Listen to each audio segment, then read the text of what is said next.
Hello students, last class में हमने सीखा कोलिगेटिव प्रॉपर्टी के बारे में। यानी जो कोलिगेटिव प्रॉपर्टी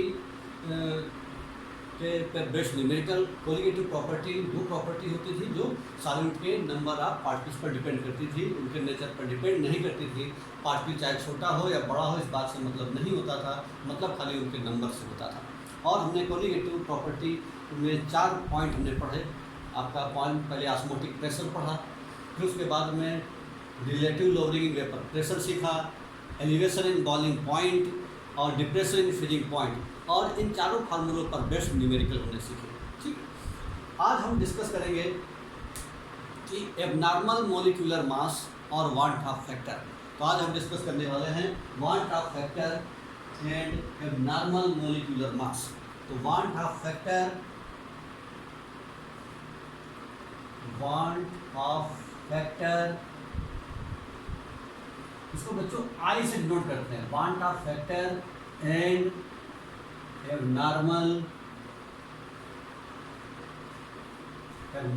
मोलिकुलर मास,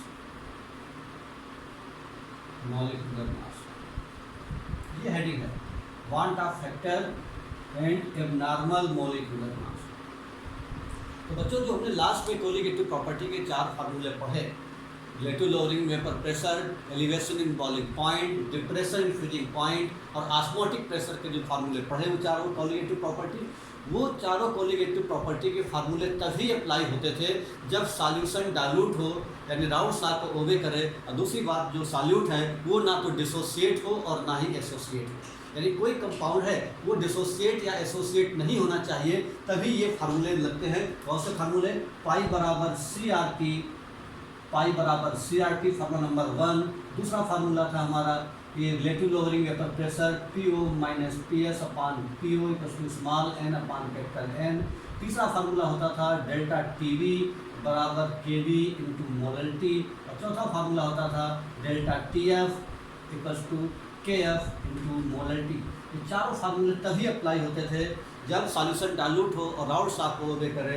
और दूसरी बात यह है कि जब सॉल्यूट डिसोसिएट या एसोसिएट ना हो, यानी वो आपका नॉन इलेक्ट्रोलाइट हो। लेकिन जो इलेक्ट्रोलिटिक सॉल्यूशन है जो डिसोसिएट या एसोसिएट हो जाए, क्यों? क्योंकि जब डिसोसिएट या एसोसिएट हो गए तो पार्टिकल्स की वैल्यू बढ़ेगी या घटेगी, और जब पार्टिकल्स की वैल्यू बढ़ेगी या घटेगी तो इसका मतलब है कोलिगेटिव प्रॉपर्टी बदल जाएगी। जब कोलिगेटिव प्रॉपर्टी बदल जाएगी तब वो कोलिगेटिव प्रॉपर्टी नॉर्मल रिजल्ट्स नहीं देगी बल्कि एबनॉर्मल रिजल्ट्स देगी। ठीक है ना? तो हम यहाँ पर जो पढ़ने वाले हैं वो ऐसे कंपाउंड के लिए पढ़ने वाले हैं, ऐसे सब्सटेंस के लिए पढ़ने वाले हैं जिसमें कि वो कंपाउंड डिसोसिएट या एसोसिएट हो रहा हो। अगर कंपाउंड डिसोसिएट या एसोसिएट नहीं हो रहा है तब ये फार्मूले अप्लाई होते हैं।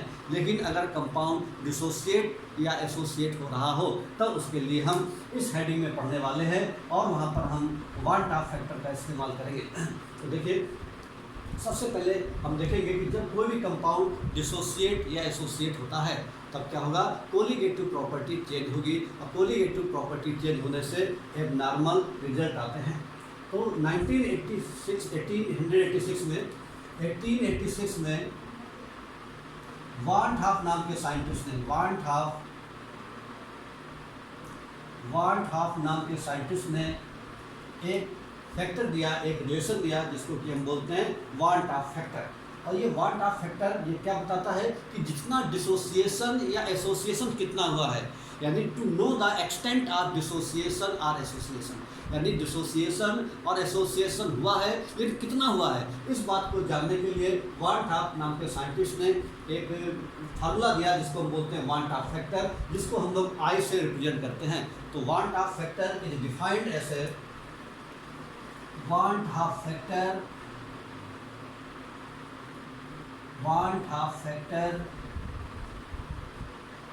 is defined as the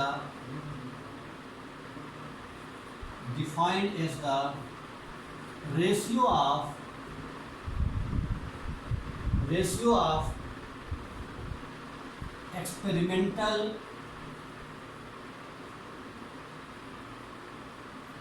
mental colligative property,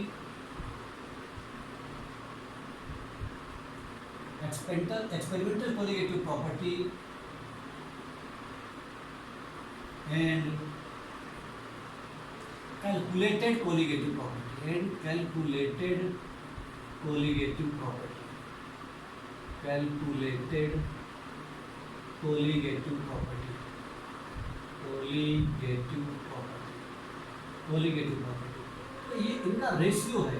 तो जो वांट ऑफ फैक्टर है वो क्या है, वो एक प्रकार का रेशियो है। किसके बीच में रेशियो है? Defined as the ratio of experimental colligative property.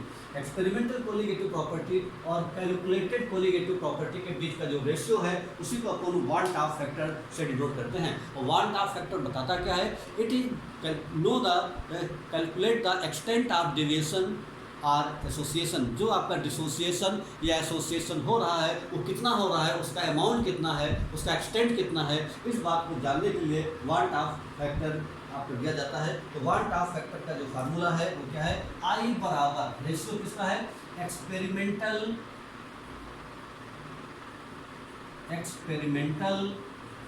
Colligative property, colligative property, experimental colligative property, या इसी को हम ये भी कहते हैं ऑब्जर्व कोलिगेटिव प्रॉपर्टी। ऑब्जर्व, कहीं पर ये फॉर्मूला लिखा हो ऑब्जर्व कोलिगेटिव प्रॉपर्टी तब भी वही बात है, और कहीं पर लिखा हो एबनॉर्मल तब भी वही बात है। ये तीनों बातें कहीं होती हैं।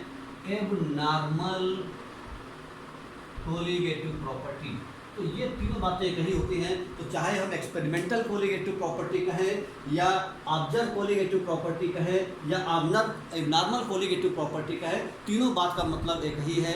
अलग अलग किताबों में फार्मूले अलग अलग दिए रहते हैं, लेकिन किसी किताब में ये दिया रह सकता है, किसी में ये लिखा रहेगा, किसी में ये लिखा रहेगा, लेकिन इन तीनों का मतलब एक ही है। ठीक उसी तरह से यहाँ पर जो नीचे है यहाँ पर भी तीन चीज़ें इस्तेमाल हो सकती हैं। यहाँ पर एक्सपेरिमेंटल, कहीं पर लिखा होगा कैलकुलेटेड, कैलकुलेटेड, कहीं पर लिखा रहेगा नॉर्मल, कहीं पर लिखा रहेगा आपका नॉर्मल है तो यहाँ पर नॉर्मल, कहीं पर लिखा रहेगा कैलकुलेटेड, कहीं पर लिखा रहेगा आपका theoretical, theoretical colligative property.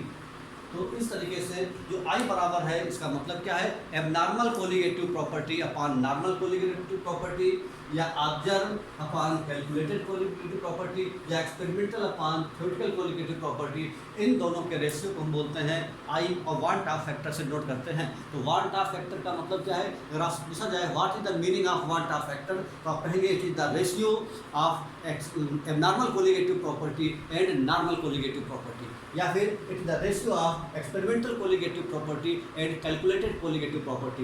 In property का जो रेशियो है उसी को बोलते हैं हम लोग वांट ऑफ फैक्टर। ये क्या बताता है van't Hoff factor? Van't Hoff factor ये बताता है कि जो इलेक्ट्रोलाइट वो कितना डिसोसिएट हो रहा है या कितना एसोसिएट हो रहा है, इस बात की जानकारी वांट ऑफ फैक्टर देता है। और ये हम जो वांट ऑफ फैक्टर है हम तभी इस्तेमाल करते हैं, आई हम तभी इस्तेमाल करते हैं जब कंपाउंड डिसोसिएट या एसोसिएट हो रहा हो। अगर कंपाउंड डिसोसिएट या एसोसिएट नहीं हो रहा है तो इसका मतलब है यहाँ पर जो है ये फार्मूले अप्लाई करेंगे और यहाँ पर ये वाले सिंपल फार्मूले अप्लाई करेंगे। आई को इंट्रोड्यूस नहीं करते। आई वांट ऑफ फैक्टर को इंट्रोड्यूस तभी करेंगे जब कंपाउंड डिसोसिएट या एसोसिएट हो रहा हो। तो आई का मतलब है एक्सपेरिमेंटल कोलिगेटिव प्रॉपर्टी और ऑब्जर्व कोलिगेटिव प्रॉपर्टी और नॉर्मल कोलिगेटिव प्रॉपर्टी। ऐसे नीचे हम कैलकुलेटेड लिखना चाहें तो लिख सकते हैं, नॉर्मल लिखना चाहें तो लिख सकते हैं, थ्योरेटिकल कोलिगेटिव प्रॉपर्टी लिखना चाहें तो लिख सकते हैं। इस तरह से वांट ऑफ फैक्टर एक प्रकार का रेशियो होता है। यहाँ पर हमने देखा भी कि जो वांट ऑफ फैक्टर है वो एक प्रकार का रेशियो है। किसका रेशियो है? तो वांट ऑफ फैक्टर यानी जो आई है वो दो प्रॉपर्टी का रेशियो है। कौन से दोनों प्रॉपर्टी का? Abnormal colligative property upon normal. ये ज़्यादा अच्छी तरीके से याद रखना है, नॉर्मल कोलिगेटिव प्रॉपर्टी। ये फार्मूला आप तीनों में से कोई भी बात लिख सकते हैं। एबनॉर्मल अपॉन नॉर्मल याद रखेंगे तो ज़्यादा आसानी से याद रहेगा। Abnormal colligative property upon normal colligative property. Abnormal क्यों हो रहा है? क्योंकि कंपाउंड डिसोसिएट हो रहा है या एसोसिएट हो रहा है। अगर कंपाउंड डिसोसिएट होगा तो क्या होगा? नंबर ऑफ पार्टिकल्स बढ़ेंगे। ठीक है, नंबर ऑफ पार्टिकल बढ़ेंगे तो ये वाली वैल्यू ज़्यादा हो जाएगी, और जब ये वाली वैल्यू ज़्यादा हो जाएगी तो नीचे वाली वैल्यू उतनी ही रहेगी। ओवरऑल क्या हो जाएगा कि आई की वैल्यू ग्रेटर देन 1। तो अगर आई की वैल्यू 1 से ज़्यादा है तो इसका मतलब फॉर डिसोसिएशन यानी कंपाउंड डिसोसिएट हो रहा है। डिसोसिएशन। तो ध्यान रखने वाली बात है, ये दोनों चीज़ें एक दूसरे कम्प्लीमेंट्री हैं। अगर आई की वैल्यू 1 से ज़्यादा है तो इसका मतलब कंपाउंड डिसोसिएट हो रहा है, या इसका उल्टा कहें कि अगर कंपाउंड डिसोसिएट हो रहा है तो इस बात का मतलब ये समझा जाना चाहिए कि आई की वैल्यू ग्रेटर देन 1 है। और अगर आई की वैल्यू लेस देन 1 है, ये पहली कंडीशन है। दूसरी कंडीशन है कि अगर आई की वैल्यू लेस देन 1 है तो लेस देन 1 कब आएगा यहाँ से, जब ऊपर वाला चीज़ कम हो और नीचे वाली वैल्यू ज़्यादा हो, यानी मॉलिक्यूल ज़्यादा से कम हो रहे हों, यानी एसोसिएट हो रहे हों। तो इसका मतलब आई की वैल्यू 1 से कम होगी जब फॉर एसोसिएशन, यानी कोई सब्सटेंस एसोसिएट हो रहा हो, एसोसिएट हो रहा हो यानी बहुत सारे पार्टिकल मिल करके एक पार्टिकल बना रहे हों, यानी नंबर ऑफ पार्टिकल घट रहे हों, तब आई की वैल्यू लेस देन 1 होगी। लेकिन जब आई की वैल्यू 1 से ज़्यादा है तो डिसोसिएशन हो रहा है। डिसोसिएशन का मतलब एक मॉलिक्यूल कई पार्टिकल बना रहा है। जैसे एग्जाम्पल के लिए अगर हम कहें पोटेशियम क्लोराइड, तो पोटेशियम क्लोराइड का अगर एक मॉलिक्यूल आपका डिसोसिएट होगा तो 2 पार्टिकल देगा, K+ और Cl- आयन। ऐसे ही मैग्नीशियम क्लोराइड, अगर हम इसके एक मॉलिक्यूल को डिसोसिएट करेंगे तो 3 पार्टिकल बनाएगा, 1 मैग्नीशियम आयन और 2 क्लोराइड आयन, MgCl2 में 3 पार्टिकल बनेंगे। ऐसे ही पोटेशियम फेरोसाइनाइड K4FeCN6, इसमें आपके 5 पार्टिकल बनेंगे। सोडियम कार्बोनेट Na2CO3, इसको डिसोसिएट कराएंगे 2 सोडियम के एक कार्बोनेट आयन बनेगा, यानी 3 पार्टिकल बनेंगे। मतलब पार्टिकल बढ़ रहे हैं। जब डिसोसिएशन होगा यानी आई की वैल्यू ज़्यादा होगी तो हमेशा पार्टिकल बढ़ेंगे, और जब पार्टिकल बढ़ेंगे तो कोलिगेटिव प्रॉपर्टी बदल जाएगी, यानी एबनॉर्मल रिजल्ट आएंगे। तभी यहाँ पर हम लिख रहे हैं एबनॉर्मल कोलिगेटिव प्रॉपर्टी। तो बच्चों अगर आई की वैल्यू 1 से कम है तो एसोसिएशन होता है, ध्यान रखें। आई की वैल्यू अगर 1 से ज़्यादा है तो डिसोसिएशन होता है। और तीसरी कंडीशन ये है कि अगर आई की वैल्यू 1 है, आई की वैल्यू 1 कब आएगी, जब ऊपर वाली बात और नीचे वाली बात दोनों बराबर हो जाए, यानी एबनॉर्मल रिजल्ट ना आए। अगर एबनॉर्मल रिजल्ट नहीं आता है तभी आई की वैल्यू 1 होती है। और जब आई = 1 है इसका मतलब neither dissociation nor association takes place।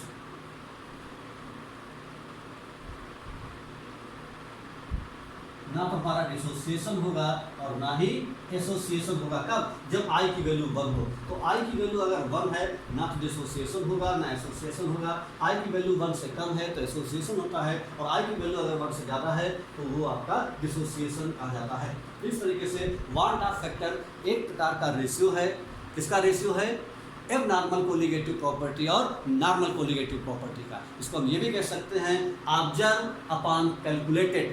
इसको हम ये भी कह सकते हैं experimental colligative property upon theoretical colligative property. तो इस तरीके से ये 3 रिजल्ट हैं, इससे हमको पता लगता है कि कौन सी प्रॉपर्टी कंपाउंड डिसोसिएट हो रहा है या कौन सा कंपाउंड एसोसिएट हो रहा है।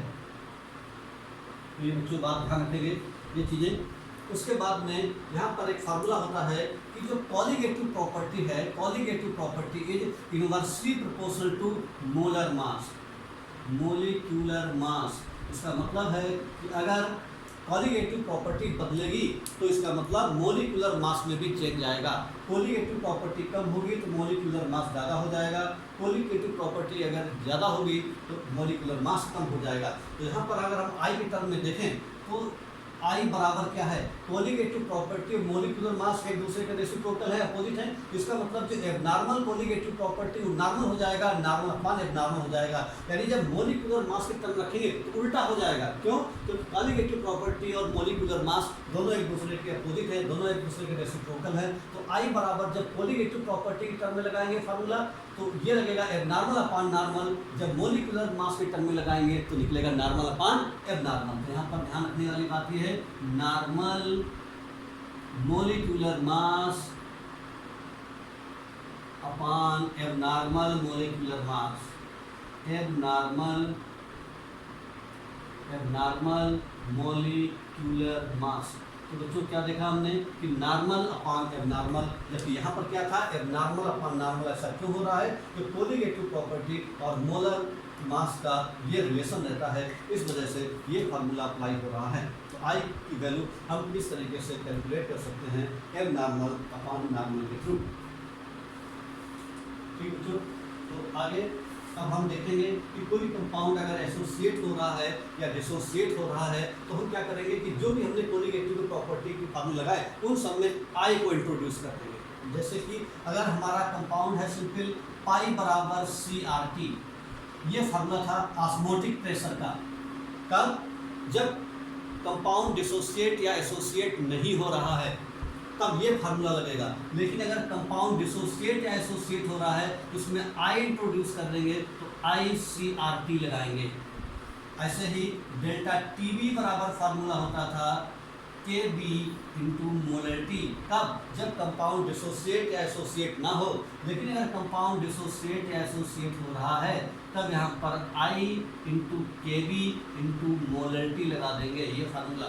ऐसे ही आपका depression feeling point delta TF, वहाँ पर भी I इंट्रोड्यूस हो जाएगा अगर हमारा कंपाउंड डिसोसिएट या एसोसिएट हो रहा हो। तो 3 कोलिगेटिव प्रॉपर्टी हुई। ऐसे चौथी कोलिगेटिव प्रॉपर्टी जो है जिसको हम रिलेटिव लोअरिंग वेपर प्रेशर कहते थे, वहाँ पर भी आई इंट्रोड्यूस हो जाएगा तो कंपाउंड डिसोसिएट या एसोसिएट हुआ है। तो कंपाउंड जब डिसोसिएट या एसोसिएट हो तो PO minus PS upon PO equals to आपका फार्मूला था small n upon capital N। यहाँ पर I इंट्रोड्यूस कर देंगे। क्यों? कंपाउंड डिसोसिएट या एसोसिएट हो रहा है, यानी I कितना डिसोसिएट हो रहा है, कितना एसोसिएट हो रहा है, ये हमको I बताएगा।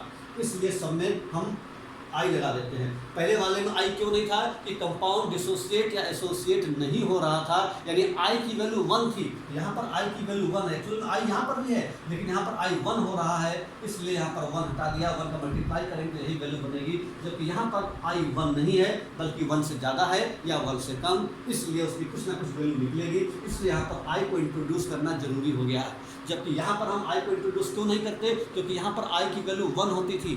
I की वैल्यू 1 क्यों होती थी? तो कंपाउंड डिसोसिएट या फिर एसोसिएट नहीं होता था। ठीक है, यानी वो कंपाउंड जो है वो नॉन इलेक्ट्रोलाइट होते थे, और जब ये कंपाउंड क्या हैं, इलेक्ट्रोलाइट होते हैं। नॉन इलेक्ट्रोलाइट के बारे में तो आपको पता ही होगा। इलेक्ट्रोलाइट और नॉन इलेक्ट्रोलाइट वो होते हैं जिनके एक्वस सॉल्यूशन से इलेक्ट्रिसिटी कंडक्ट हो जाए, ऐसे सॉल्यूशन को बोलते हैं इलेक्ट्रोलाइट, क्योंकि उसमें आयन बनते हैं। और जो नॉन इलेक्ट्रोलाइट वो है जिनके एक्वस सॉल्यूशन से इलेक्ट्रिसिटी कंडक्ट ना हो, उनको नॉन इलेक्ट्रोलाइट बोलते हैं। जैसे यूरिया, सुक्रोज एंड ग्लूकोज, ये कंपाउंड कैसे हैं? नॉन इलेक्ट्रोलाइट, और ये कंपाउंड है इलेक्ट्रोलाइट। तो इलेक्ट्रोलाइटिक सॉल्यूशन के लिए हम I का इस्तेमाल करेंगे, और जो नॉन इलेक्ट्रोलाइट सॉल्यूशन है वहाँ पर हम I की वैल्यू 1 रखेंगे, या ये कह सकते हैं कि I का इंट्रोड्यूस हम नहीं करेंगे।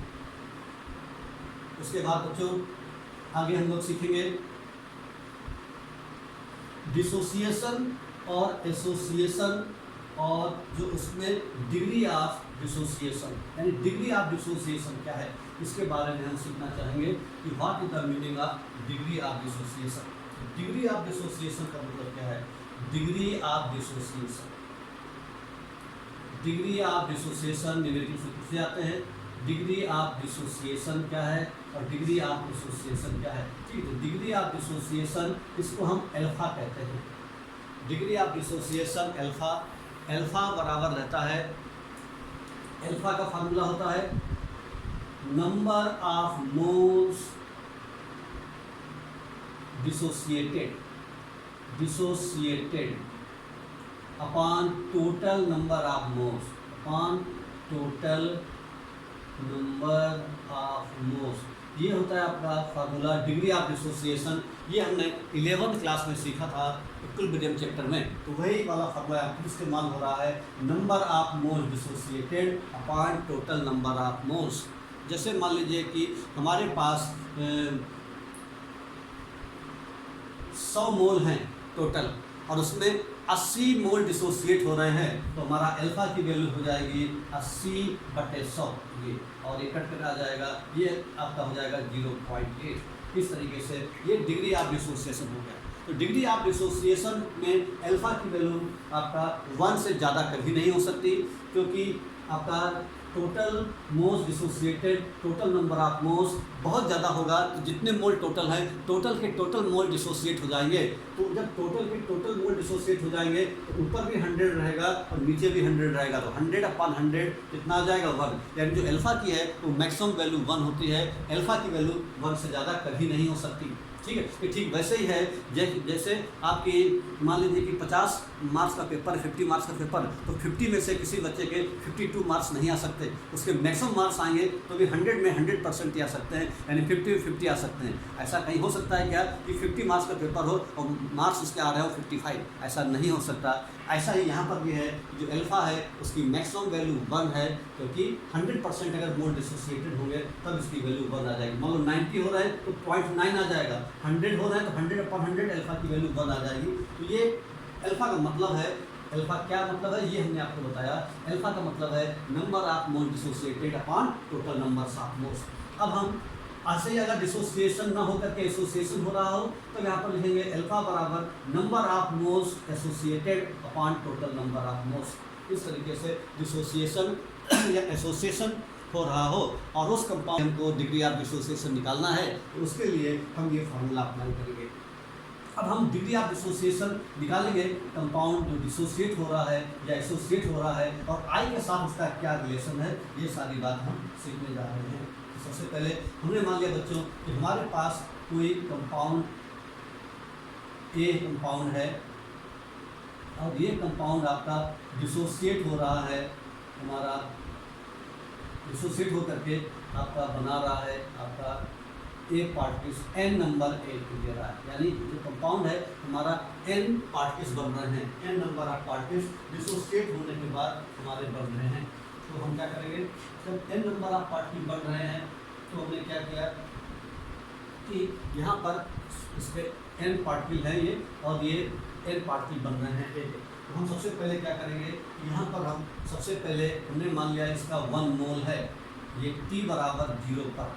जब t बराबर 0 का मतलब जब कोई भी टाइम नहीं लगा है, यानी beginning of the reaction, reaction के जो बिगिनिंग में, यानी रिएक्शन जो बिगिनिंग में हो रहा है, यानी t बराबर 0, जब कोई भी टाइम नहीं लगा उस समय आपके इस पर 0 मोल बने हुए। ये हम बात सीख रहे हैं, ये 11th क्लास का इक्विलिब्रियम चैप्टर है, आयनिक इक्विलिब्रियम और केमिकल इक्विलिब्रियम, वहाँ पर ये बात दी गई थी। तो उसी चीज़ से रिलेटेड ये बात यहाँ पर दी है कि t बराबर 0 पर कितना हो रहा है, after t second, after t second यानी कुछ टाइम के बाद, तो टाइम कुछ भी हो सकता है, t टाइम के बाद हमने क्या देखा कि इसके अल्फा मोल डिसोसिएट हो गए। जब इसके अल्फा मोल डिसोसिएट हो गए तो यहाँ पर कितने पार्टिकल बचे, यहाँ पर अल्फा मोल डिसोसिएट हो गए तो यहाँ पर इसके पार्टिकल हो गए n अल्फा और इसके हो गए 1 माइनस अल्फा, यानी अल्फा पार्टिकल डिसोसिएट हुए। 1 मोल था, 1 में से अल्फा पार्टिकल डिसोसिएट हुए तो यहाँ पर चूंकि n लगा है तो n अल्फा हो जाएगा, यहाँ पर 1 ही है तो ये हो जाएगा 1 माइनस अल्फा। तो इस तरीके से टोटल नंबर ऑफ मोल्स अगर हम निकालें तो टोटल नंबर ऑफ मोल्स निकलेंगे, टोटल नंबर ऑफ मोल्स निकलेंगे 1 minus alpha plus n alpha, 1 minus alpha plus n alpha. और यहाँ पर अगर हम 1 n अल्फा इधर ले आए तो n अल्फा माइनस अल्फा लिख सकते हैं।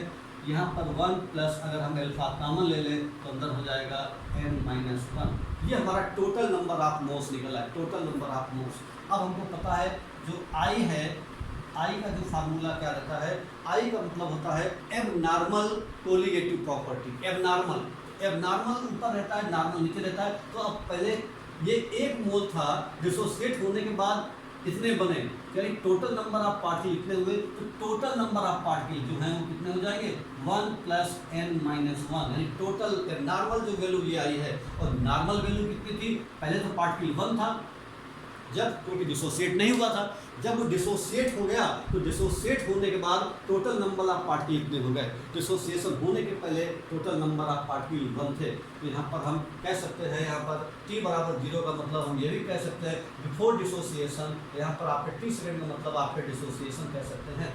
तो यहाँ पर अगर हम सॉल्व करें वैल्यू तो सॉल्व करने पर क्या आएगा, क्रॉस मल्टीप्लाई करेंगे तो ये आ जाएगा हमारा I बराबर 1 प्लस अल्फा n माइनस 1 आ जाएगा। ये हमारा आ गया ये रिलेशन। और इसको और हम आगे सॉल्व करें तो बच्चों देखो ध्यान से, इसको हम करने वाले हैं, एक बार देख लीजिए ध्यान से। डिग्री ऑफ डिसोसिएशन, हमारे पास मान लीजिए कि कोई मॉलिक्यूल है इस तरह से, और वो जो मॉलिक्यूल है वो n पार्टिकल में डिसोसिएट हो रहा है। हमने शुरू मान लिया इसका 1 मोल है, तो शुरू में 0 जिस समय डिसोसिएट नहीं हुआ है। जब t बराबर 0 होता तो कोई रिएक्शन नहीं होता, ठीक, टी बराबर 0 का मतलब यानी ये इसमें अभी ब्रेक नहीं हुआ है, लेकिन टी टाइम के बाद या आफ्टर डिसोसिएशन ये अल्फा पार्टिकल इसके डिसोसिएट हो गए, यहाँ पर एन लिखा हुआ है, यहाँ पर एन अल्फा हो गया, यहाँ पर हुआ अल्फा बचा, total number of particle this plus this तो 1 minus alpha plus n alpha, ये वैल्यू हमारी आ गई। आई बराबर होता है abnormal colligative property upon normal colligative property. तो नॉर्मल जो आपका मॉलिक्यूल था पहले 1 था, डिसोसिएट होने के बाद इतने पार्टिकल बने, तो ये हमारा नंबर ऑफ पार्टिकल निकले, उसको सॉल्व किया तो हमारी आई की वैल्यू निकल आई। अब हम क्या करेंगे, इसको और आगे सॉल्व करेंगे तो हमको एक रिलेशन पता चल जाएगा डिग्री ऑफ डिसोसिएशन और वांट ऑफ फैक्टर में। तो क्या रिलेशन आएगा, तो जो देखो ध्यान से, आई बराबर 1 प्लस एल्फा एन माइनस 1 आया, 1 को इधर ले आए तो आई माइनस 1 बराबर एल्फा एन माइनस 1, तो एल्फा बराबर आई माइनस 1 अपान एन माइनस 1। तो जब डिसोसिएशन हो रहा हो तो न्यूमेरिकल में हम ये फार्मूला अप्लाई करेंगे डिग्री ऑफ डिसोसिएशन निकालने के लिए। तो अल्फा का मतलब है डिग्री ऑफ डिसोसिएशन, आई का मतलब है वांट ऑफ फैक्टर, तो दोनों के बीच में रिलेशन आ गया ये। एन का मतलब क्या होता है, एन का मतलब है number of particles, number of particles after dissociation, number of particles after dissociation. Dissociation होने के बाद, डिसोसिएशन ध्यान रखिए, एन की वैल्यू बहुत ध्यान से समझना, क्योंकि एन का मतलब है number of particles after dissociation. ये वैल्यू आपको खुद निकालनी पड़ेगी, यानी डिसोसिएट होने के बाद कितने पार्टिकल्स बन रहे हैं, उसी को हम लोग एन कहते हैं। जैसे देखिए कुछ एग्जाम्पल दे करके हम बताते हैं। जैसे अगर कहा जाए KCl नाम का कंपाउंड है, KCl, तो इसलिए एन की वैल्यू कितनी होगी, तो यहाँ पर क्या होगा, ये टूटेगा आपका K प्लस और Cl माइनस में। अगर 100% डिसोसिएट हो रहा हो तो यहाँ पर एन की वैल्यू कितनी आ गई, ये आपकी 2 का आ गई, ठीक है। अगर मान लो लिखा हो CaCl2, तो इसका मतलब ये Ca प्लस बनेगा और 2Cl माइनस बनेगा, तो एक ये 2 ये, तो एन की वैल्यू 3 आ गई। अगर मान लो कहा जाए सोडियम सल्फेट, तो इसको डिसोसिएट करेंगे तो 2Na प्लस और SO4 माइनस माइनस, तो यहाँ पर एन की वैल्यू कितनी आ गई, 3। पोटेशियम फेरोसाइनाइड K4FeCl का होल 6, कई बार एग्जाम में ये क्वेश्चन पूछा गया है। तो जब इसको डिसोसिएट करेंगे तो क्या होगा, ये बनाएगा 4K प्लस और प्लस FeCl का होल 6 और 1 2 3 4 फेरोसाइनाइड आयन। तो यहाँ पर 4 पोटेशियम के आयन हैं, एक आयन फेरोसाइनाइड का है, एन की वैल्यू 5 है। तो बहुत से बच्चे एन की वैल्यू सही कैलकुलेट नहीं करते और इसकी वजह से सवाल लास्ट में तक सही होते होते लास्ट में गलत हो जाता है। तो एन की वैल्यू यहाँ पर 5 निकली थी। तो ऐसे बहुत से कंपाउंड जब डिसोसिएट होंगे उनके लिए एन की वैल्यू अलग अलग आएगी, कहीं पर एन की वैल्यू 2 है, कहीं पर एन की वैल्यू 3, जैसा कंपाउंड है उसके हिसाब से एन की वैल्यू बदलती जाएगी। तो अल्फा बराबर आई माइनस 1 अपान एन माइनस 1। अल्फा का मतलब है डिग्री ऑफ डिसोसिएशन, आई का मतलब है van't Hoff factor. Van't Hoff factor हम देखेंगे, यहाँ पर 3 बातें निकलती हैं, आई से पता चलती हैं। अगर आई की वैल्यू 1 से ज़्यादा है तो इसका मतलब डिसोसिएशन हो रहा होगा, आई की वैल्यू 1 से कम है तो इसका मतलब एसोसिएशन, और आई की वैल्यू 1 है तो इसका मतलब ना तो कंपाउंड डिसोसिएट हो रहा है और ना ही एसोसिएट हो रहा है। एन का मतलब है number of particles after dissociation. ये बच्चों फॉर्मूला आपको याद रखना है कि जब डिसोसिएशन हो तब उसके लिए ये फॉर्मूला अप्लाई करना है। ऐसे ही कंपाउंड अगर एसोसिएट हो रहा हो तो एसोसिएट होने के लिए हमको एक अलग फॉर्मूला अप्लाई करना पड़ता है। मान लीजिए कि हमारे पास ए के एम पार्टिकल हैं, इसका उल्टा कर दीजिए, एम पार्टिकल है और ये आपस में एसोसिएट हो रहे हैं। एसोसिएट का मतलब जब बहुत सारे छोटे छोटे पार्टिकल मिलकर के एक बड़ा पार्टिकल बनाएं। ऐसे ही हमने मान लिया एम पार्टिकल ए के हैं और ये आपस में एसोसिएट हो रहे हैं, और ये जो पार्टिकल आपका, बल्कि यहाँ पर एन लिख दें, एन पार्टिकल यहाँ पर ये एन बना रहे हैं। इस तरह से क्या लिखा, एन नंबर ऑफ पार्टिकल है, एन नंबर ऑफ पार्टिकल छोटे छोटे पार्टिकल एसोसिएट हो रहे हैं और एसोसिएट होने के बाद एक बड़ा मॉलिक्यूल बना रहे हैं। यहाँ पर भी वैसे करेंगे इक्विलिब्रियम से। शुरू में मान लिया हमने t बराबर 0 पर इसका 1 मोल है तो शुरू में इसके 0 होंगे। आफ्टर t सेकेंड के बाद क्या हो जाएगा, हमने मान लिए इसके मोल चेंज कर लिए हमने, तो कितने हो जाएंगे, ये हो जाएगा हमारा 1 माइनस एल्फा और यहाँ पर हो जाएगा एल्फा अपान एन। तो ये हमारा फार्मूला हो जाएगा। तो टोटल नंबर ऑफ मोल्स कितने निकलेंगे बच्चों, टोटल नंबर ऑफ जो मोल्स निकलेंगे वो निकलेंगे 1 minus alpha plus alpha upon n. ये हमारा टोटल नंबर ऑफ मोल्स आ गए। और जब ये टोटल नंबर ऑफ मोल्स आ गए तो यहाँ पर हम आई लगा सकते हैं। तो आई बराबर क्या रहता है फार्मूला, आई का फार्मूला है आई बराबर एबनॉर्मल कोलिगेटिव प्रॉपर्टी। तो आई बराबर एबनॉर्मल, एबनॉर्मल कितने निकले मोल, यानी एबनॉर्मल रिजल्ट आया कि कंपाउंड एसोसिएट हो रहा है तो रिजल्ट एबनॉर्मल आएंगे। जब रिजल्ट एबनॉर्मल आएंगे तो ये वैल्यू लगेगी और शुरू में कितने थे 1। तो यहाँ से जब सॉल्व करेंगे तो यहाँ पर क्या आएगा आपका क्रॉस मल्टीप्लाई करेंगे तो ये हो जाएगा आई बराबर हो जाएगा 1 और माइनस एल्फा प्लस एल्फा अपान एन। यहाँ पर 1 प्लस एल्फा अपान एन माइनस एल्फा। हम यहाँ पर आई बराबर 1 इधर ले आएंगे, आई माइनस 1 बराबर यहाँ पर क्या बचेगा, हमने एल्फा कॉमन ले लिया, एल्फा कॉमन ले अंदर बचा 1 अपान एन माइनस 1। तो एल्फा बराबर बच्चों हो जाएगा आई माइनस 1 अपान एन माइनस 1। तो इस तरीके से ये जो आपका निकलेगा ये एसोसिएशन के लिए फार्मूला है। तो हमने दो फार्मूले बताए कि डिग्री ऑफ डिसोसिएशन और डिग्री ऑफ एसोसिएशन। एक बार डिसोसिएट हो रहा है मॉलिक्यूल, एक बार एसोसिएट हो रहा है, उनका डिग्री ऑफ डिसोसिएशन या एसोसिएशन और वाल्ट ऑफ फैक्टर के बीच में क्या रिलेशन है। तो यहाँ पर हमने देखा दो रिलेशन हमने सीखे। एक रिलेशन हमने क्या सीखा, एल्फा बराबर आई माइनस 1 अपान एन माइनस 1, और दूसरा रिलेशन सीखा डिसोसिएशन के लिए आई माइनस 1 अपान एन माइनस 1। तो ये डिसोसिएशन के लिए है नीचे वाला फार्मूला, ऊपर वाला एसोसिएशन के लिए है। एन का मतलब है नंबर ऑफ मोल्स डिसोसिएटेड, यहाँ पर क्या है number of moles of associated, कितने मॉलिक्यूल एसोसिएट होकर के एक मॉलिक्यूल बना रहे हैं। तो ये दो फार्मूले आपको ध्यान रखना है। इन सबका मतलब एक बार फिर समझ लीजिए।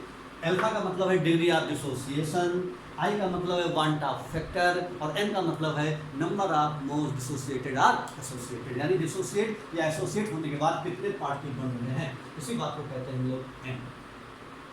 ठीक बच्चों, तो अब ये जो फार्मूले हैं इन्हीं पर अब आपके न्यूमेरिकल बनेंगे। अब चैप्टर में इतनी ही बात है केवल। तो ये जो आपका इसी फार्मूले पर कुछ न्यूमेरिकल हम सॉल्व करेंगे, ठीक है, और उस न्यूमेरिकल थ्रू देखें कैसे कैसे आई की वैल्यू निकालते हैं और हमें किन किन बातों का ध्यान रखना है। ठीक है बच्चों, देख लो एक बार ध्यान से, कब कर दें।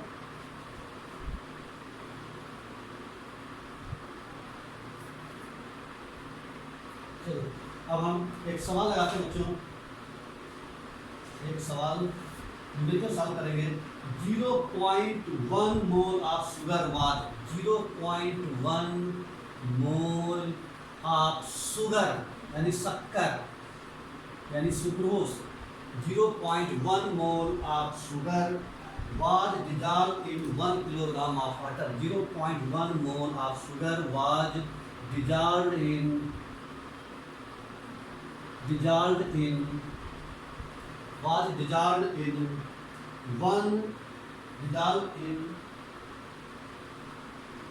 kilogram of water. Dissolved in 1 kilogram of water. 1 kilogram पानी में भैया डिजॉल्व किया गया है 0.1 मोल शुगर। 0.1 मोल है, पॉइंट लगा हुआ है।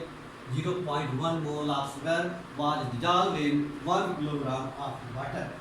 ठीक है, फिर कह रहे हैं depression in freezing point was, depression in freezing point, depression in freezing point was found to be depression in freezing point was found to be 0.186 Kelvin, 0.186 Kelvin। यानी ये दे रखा है हमको इतना depression in freezing point. Depression in freezing point का मतलब delta TF, हमने last class में डिस्कस किया था। Depression in freezing point, freezing point कितना कम हो जाता है जब किसी प्योर सॉल्वेंट में कोई नॉन वोलेटाइल सब्सटेंस मिलाते हैं तो हमेशा उसका फ्रीजिंग पॉइंट कम हो जाता है, और जितना कम होता है जो कमी है उसी कहते हैं डिप्रेशन इन फ्रीजिंग पॉइंट। इसको हम लोग डेल्टा टीएफ से डिनोट करते हैं। डेल्टा टीएफ बराबर होता है टीओ माइनस टीएस। ठीक बच्चों, उसके बाद कह रहे हैं what conclusion would you draw about the molecular state of sugar if the Kf for water is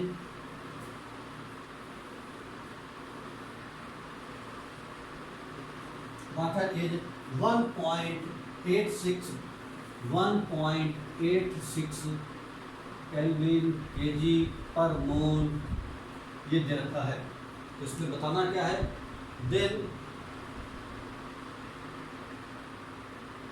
what is the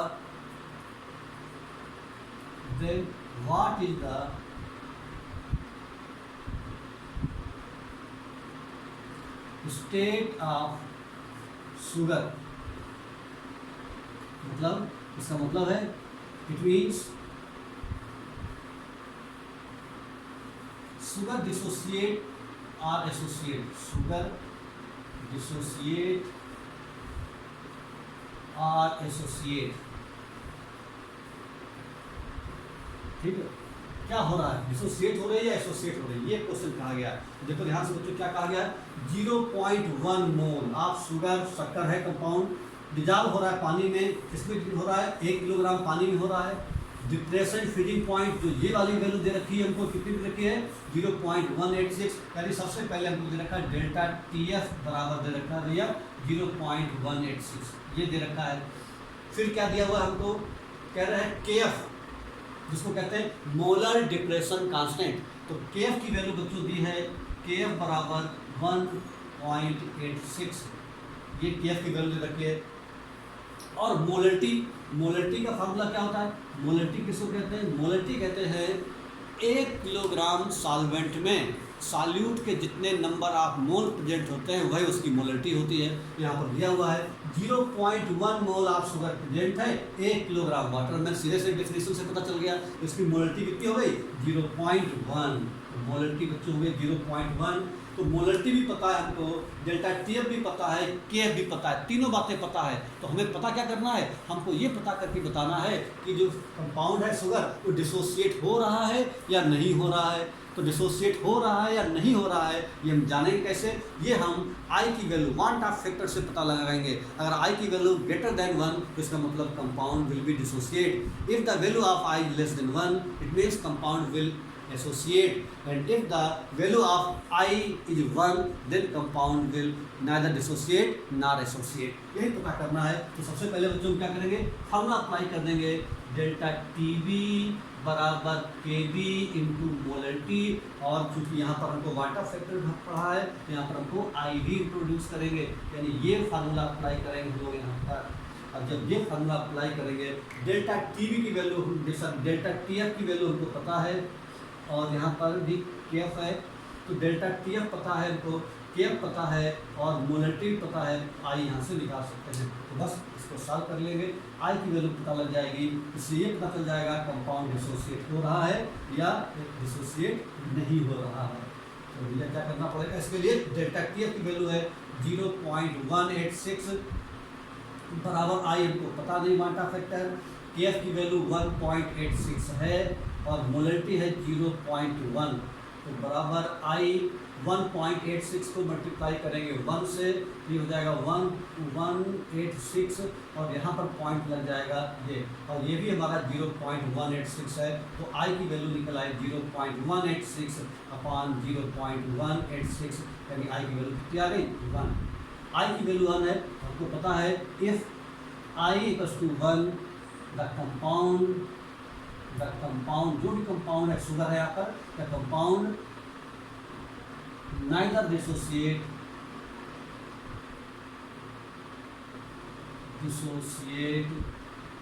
nor associate, यानी कंपाउंड ना तो डिसोसिएट होगा और ना ही एसोसिएट होगा। उसने पूछा था कंपाउंड डिसोसिएट होगा या एसोसिएट होगा, तो हमारा आंसर क्या आएगा, ना तो डिसोसिएट होगा और ना ही एसोसिएट होगा। इस तरीके से हमने ये मतलब जो क्वेश्चन दिया था उसका आंसर हमने ढूंढ लिया I की वैल्यू की हेल्प से, कि ना तो कंपाउंड डिसोसिएट होगा और ना ही कंपाउंड एसोसिएट होगा। ठीक है बच्चों, ये हमारा पहला क्वेश्चन। इस तरह के क्वेश्चन आएंगे आपके एग्जाम में, ये सारी वैल्यू आपको समझना पड़ेगा। अब हम करते हैं क्वेश्चन नंबर दूसरा, calculate the amount of KCl, calculate the amount of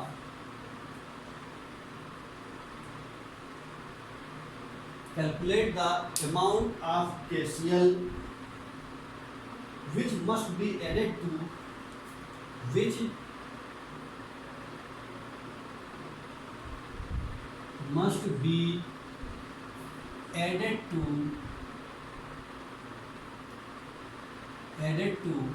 calculate the amount of KCl which must be added to 1 kilogram of water, added to 1 kilogram of water, 1 kilogram पानी में हमने ऐड किया है। Calculate the amount of KCL, उस KCL का amount हमको बताना है जो कि 1 किलोग्राम पानी में मिलाया जा रहा है water, so that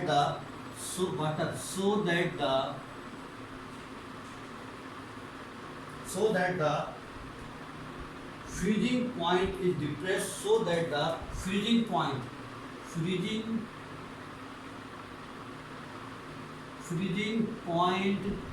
is depressed का मतलब कम होना, depressed by, so that the freezing point is depressed by 2 Kelvin,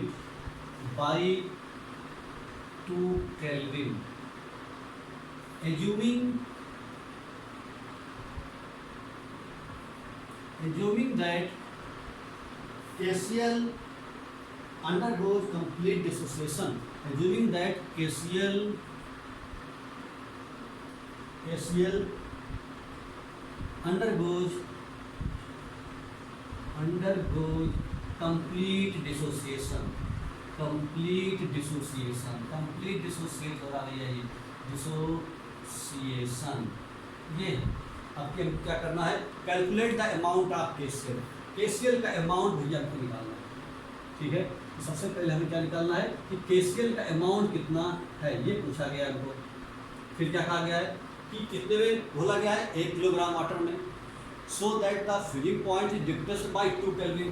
freezing point इतना कम हो जा रहा है, तो फ्रीजिंग पॉइंट इतना कम हो रहा है, उसी को क्या बोलते हैं, depression in freezing point. Delta TF बराबर दे रखा भैया 2 केल्विन। फिर क्या कहा गया है कि अमाउंट ऑफ केसीएल निकालना है which must be added to 1 kilogram of water, so that the freezing point is divided by 2 Kelvin, assuming KCl undergoes complete dissociation, और KCl पूरी तरह से डिसोसिएट हो रहा है। इसके लिए हम पहले फार्मूला अप्लाई करेंगे।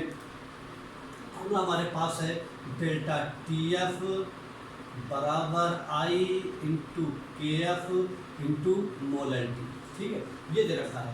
और KF की वैल्यू जो है वो दे रखी है, KF for water is 1, KF की वैल्यू गिवन है, KF की वैल्यू गिवन है भाई 1.86 इस क्वेश्चन, यानी जिसको बोलते हैं मोलर डिप्रेशन कांस्टेंट। तो मोलर डिप्रेशन कांस्टेंट में हमको क्या क्या पता है, हमको डेल्टा TF पता है, हमको TF भी पता है। अब हमको M और I इन दोनों में से ये चीज़ें पता करनी है। तो अब हम पता करेंगे कि कंपाउंड KCl है दैट इज कंप्लीट डिसोसिएटेड, यानी जो KCl है ये पूरी तरह से डिसोसिएट हो जा रहा है। अगर कोई कंपाउंड पूरी तरह से डिसोसिएट हो जाए तो जो N की वैल्यू होती है वही I की वैल्यू होती है, यानी I बराबर 2, यानी ये आपका I बराबर 2 हो जाएगा, क्योंकि कंप्लीट डिसोसिएशन, अगर कंप्लीट डिसोसिएशन है इसलिए आपका ऐसा होगा। अगर कंप्लीट डिसोसिएशन नहीं है तो I की वैल्यू 1 मतलब इतनी नहीं हो सकती जितनी N की वैल्यू है। तो यहाँ पर कंप्लीट डिसोसिएशन है, इससे I की वैल्यू 1। तो इस क्वेश्चन हमें क्या निकालना है, हमको 3 बातें पता चल गई। एक तो 2 केल्विन ये पता चल गया, हमको I पता चल गया 2, KF की वैल्यू है 1.86 और मोलैलिटी हमको नहीं पता, ठीक है। तो मोलैलिटी हम निकाल लें, तो मोलैलिटी हमको इस फार्मूले से निकल आएगी। तो मोलैलिटी कितना हो जाएगा, इसको सॉल्व करेंगे तो ये हो जाएगा बच्चों M बराबर हो जाएगा 2/2 इंटू 1.86, 2 से 2 कैंसिल हो गया, यही हमारी मोलैलिटी निकल आई, ठीक है। लेकिन हमें मोलैलिटी नहीं निकालनी है, हमें क्या निकालना है, calculate the amount of KCl। अभी हमारी मोलैलिटी निकली, मोलैलिटी हमको जब पता चल गई है तो मोलैलिटी अगर हमको पता चल जाएगी तो हम उसकी हेल्प से क्या निकाल सकते हैं, मास ऑफ सॉल्यूट निकाल सकते हैं, मास ऑफ सॉल्यूट निकाल लेंगे। तो मास ऑफ सॉल्यूट कैसे निकालेंगे बच्चों, मोलैलिटी पता चल गई हमको तो मोलैलिटी का फार्मूला अप्लाई कर देंगे। मोलैलिटी का फार्मूला हमको पता है, मोलैलिटी हमारी निकल आई यहाँ पर 1/1.86 की मोलैलिटी आ गई। अब हम क्या करेंगे, यहाँ पर m मोलरिटी जब निकालेंगे, इसको डिवाइड करेंगे तो हमारा मोलरिटी जो निकलेगी वो कितनी निकलेगी 0.54। इसको सॉल्व करेंगे तो m की वैल्यू निकलेगी 0.54 मोलरिटी निकला। अब मोलरिटी का फॉर्मूला लगा देंगे, मोलरिटी बराबर मोलरिटी स्मॉल m बराबर number of moles of solute upon mass of solvent in kilogram, mass of solvent in KG, mass of solvent in KG. Solvent का मास किलोग्राम में, सॉल्वेंट हमको दिया हुआ है 1 किलोग्राम ऑफ वाटर, हमको solvent का मास दिया 1 किलोग्राम। मोलरिटी हम निकाल ही चुके हैं 0.54 बराबर number of moles of solute, यानी सॉल्यूट का मोल है, सॉल्यूट के मोल्स हैं, तो n अपॉन 1 kg दिया हुआ है क्वेश्चन में, तो नंबर ऑफ मोल कितने निकला है 0.54। तो किसके मोल निकले, सॉल्यूट के मोल निकले। सॉल्यूट क्या चीज़ है, KCl।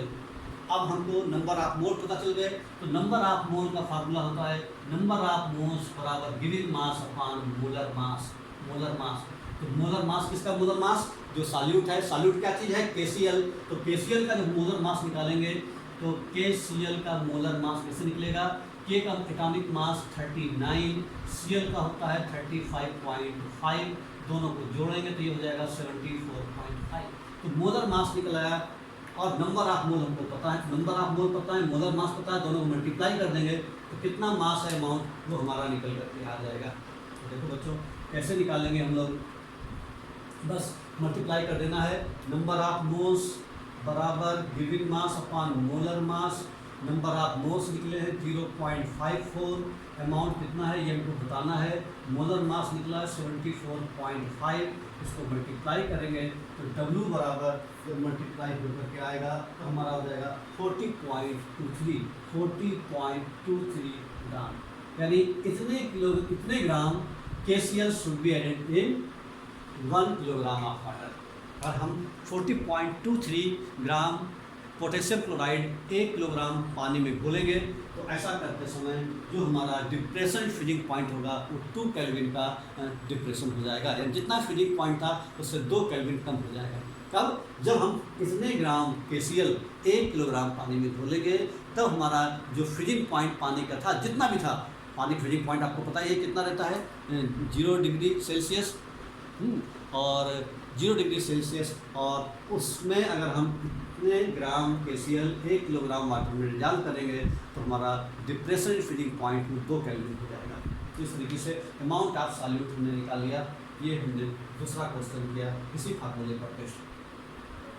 अब जो एक सवाल और करते हैं, अगला क्वेश्चन है बच्चे,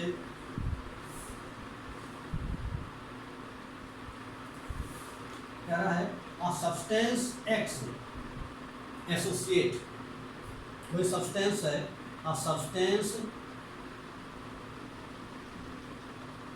X, इसका मोलर मास है 94 दिया गिवन, कोई सब्सटेंस X है उसका मोलर मास गिवन है 94। Associate X, associates S 2x, इस tariqe से वो एसोसिएट हो रहा है। when dissolved in carbon tetrachloride, when dissolved in carbon tetrachloride, dissolved in carbon tetrachloride, dissolved in carbon tetrachloride, if 10 gram of X is, if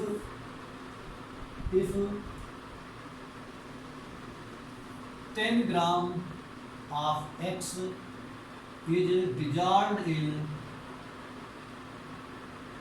if 10 gram of X is dissolved in 2 kilogram of carbon tetrachloride, in 2 kilogram of carbon tetrachloride CCl4, 2 kilogram of carbon tetrachloride, the freezing point is lowered by 1.08 degree Celsius.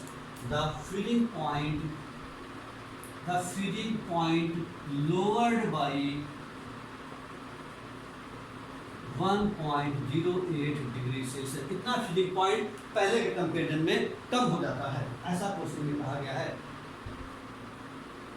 KF for CCl4 is given, KF for CCl4 is given 31.8 is given 31.8. Calculate the degree of association. Calculate the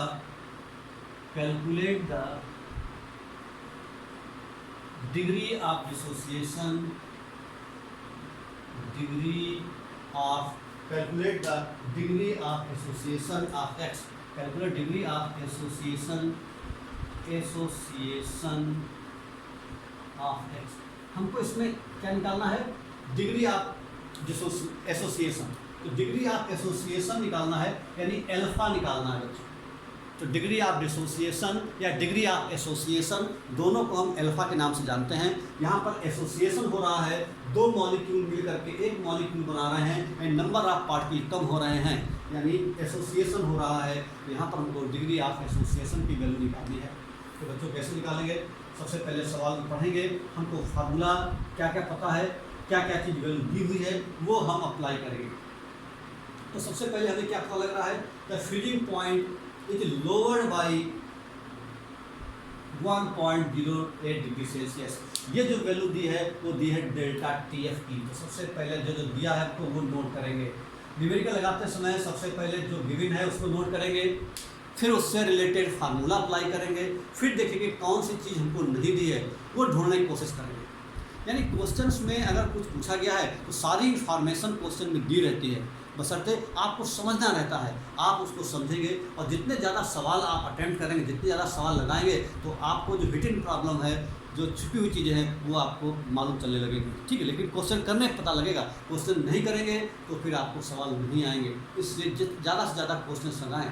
competition में numerical ही ज़्यादा आते हैं, board में theory ज़्यादा रहती है, numerical भी रहते हैं, थ्योरी भी रहती है। तो आप ध्यान रखें, थ्योरी और न्यूमेरिकल दोनों को साथ साथ पढ़ें।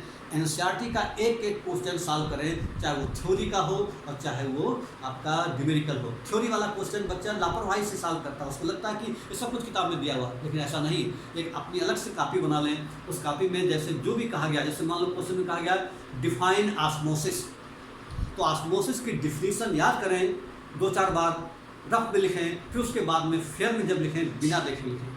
तो जितने बार क्वेश्चन में ऑस्मोसिस पूछा जाए, हर बार लिखने की कोशिश करें। जितने ज़्यादा बार लिखेंगे उतना बढ़िया रहेगा। और जब भी आप पढ़ें, हमेशा ध्यान रखें कि साथ में कॉपी और पेन ज़रूर रखें। तो केमिस्ट्री एक ऐसा सब्जेक्ट है, बिना लिख करके याद नहीं होता। तो आप बराबर लिखें, थ्योरी को बराबर लिखें और न्यूमेरिकल बराबर लिख करके लगाएं। अगर आप ऐसा नहीं करेंगे, खाली ऐसे पढ़ते रहेंगे, तो वो न्यूज़पेपर हैबिट होती है रीडिंग, वो आपको नहीं करना है। न्यूज़पेपर की तरह नहीं पढ़ना है, आपको पढ़ना है हमेशा। जब भी करें, चाहे वो फिजिक्स हो, चाहे मैथ हो, चाहे केमिस्ट्री हो, बिना पेन और कॉपी लिए उसको आप मत पढ़ें। तो डेल्टा TF की वैल्यू हमको बच्चों दिए कितनी? 1.08 डिग्री सेल्सियस। ये हमको डेल्टा TF का मतलब डिप्रेशन इन फ्रीजिंग पॉइंट। कितना फ्रीजिंग पॉइंट में कमी आई, इतना फ्रीजिंग पॉइंट में कमी आई, ऐसा क्वेश्चन बता रहा है। KF कितना दे रखा है? KF जिसको बोलते हैं मोलर डिप्रेशन कांस्टेंट, इसकी जो वैल्यू है, ये जो है KF की वैल्यू ये 31.8 दे रखी है। जो KF की वैल्यू है ये सॉल्वेंट के ऊपर डिपेंड करती है। अलग अलग सॉल्वेंट के लिए KF की वैल्यू अलग अलग रहती है। पानी के लिए KF की वैल्यू हमने देखा था 1.86 था। यहाँ कार्बन टेट्राक्लोराइड है तो उसकी वैल्यू अलग हो गई। एसीटोन रहेगा तो उसकी वैल्यू कुछ दूसरी आएगी। ईथर सॉल्वेंट रहेगा तो उसकी वैल्यू कुछ और आएगी। बेंजीन रहेगा तो KF की वैल्यू फिर बदल जाएगी। इस तरह से हम देखेंगे अलग अलग सवालों में KF की वैल्यू अलग अलग रहेगी। KF भी हमको भैया पता है, ठीक है। और क्या पता है हमको अल्फा निकालना है, ठीक है। तो हमारे पास जो फार्मूला है वो क्या रहता है? फार्मूला हमारे पास है डेल्टा TF बराबर I into KF into molarity. हमको यहाँ पर क्या दिया है? हमको यहाँ पर भैया दिया हुआ है डेल्टा TF दिया हुआ है, के एफ भी दिया। अब हम मोलरिटी और ढूंढें तो आई पता लग जाएगा। तो हमारी कोशिश है इस क्वेश्चन में मोलरिटी को ढूंढने की। तो मोलरिटी ढूंढने के लिए क्या कहा गया, 10 ग्राम ऑफ एक्स यानी मास ऑफ सॉल्यूट दिया है हमको यहाँ पर, मोलर मास दिया है 94, तो नंबर ऑफ मोल्स निकाल सकते हैं। 2 किलोग्राम ऑफ वाटर सॉल्वेंट जो दिया है वो भी हमको दिया है, तो मोलरिटी हमारी आसानी से निकल सकती है। तो यहाँ पर हम मोलरिटी निकाल लेते हैं पहले, और जब मोलरिटी पता लग जाएगी तो फिर आई पता लग जाएगा, और जब आई पता लग जाएगा तो फिर अल्फा की ओर हम बढ़ेंगे आगे। तो देखेंगे बच्चों, तो मोलरिटी पहले निकाल लें। व्हाट इज मोलरिटी, तो मोलरिटी बराबर number of moles of solute mass of solvent in KG.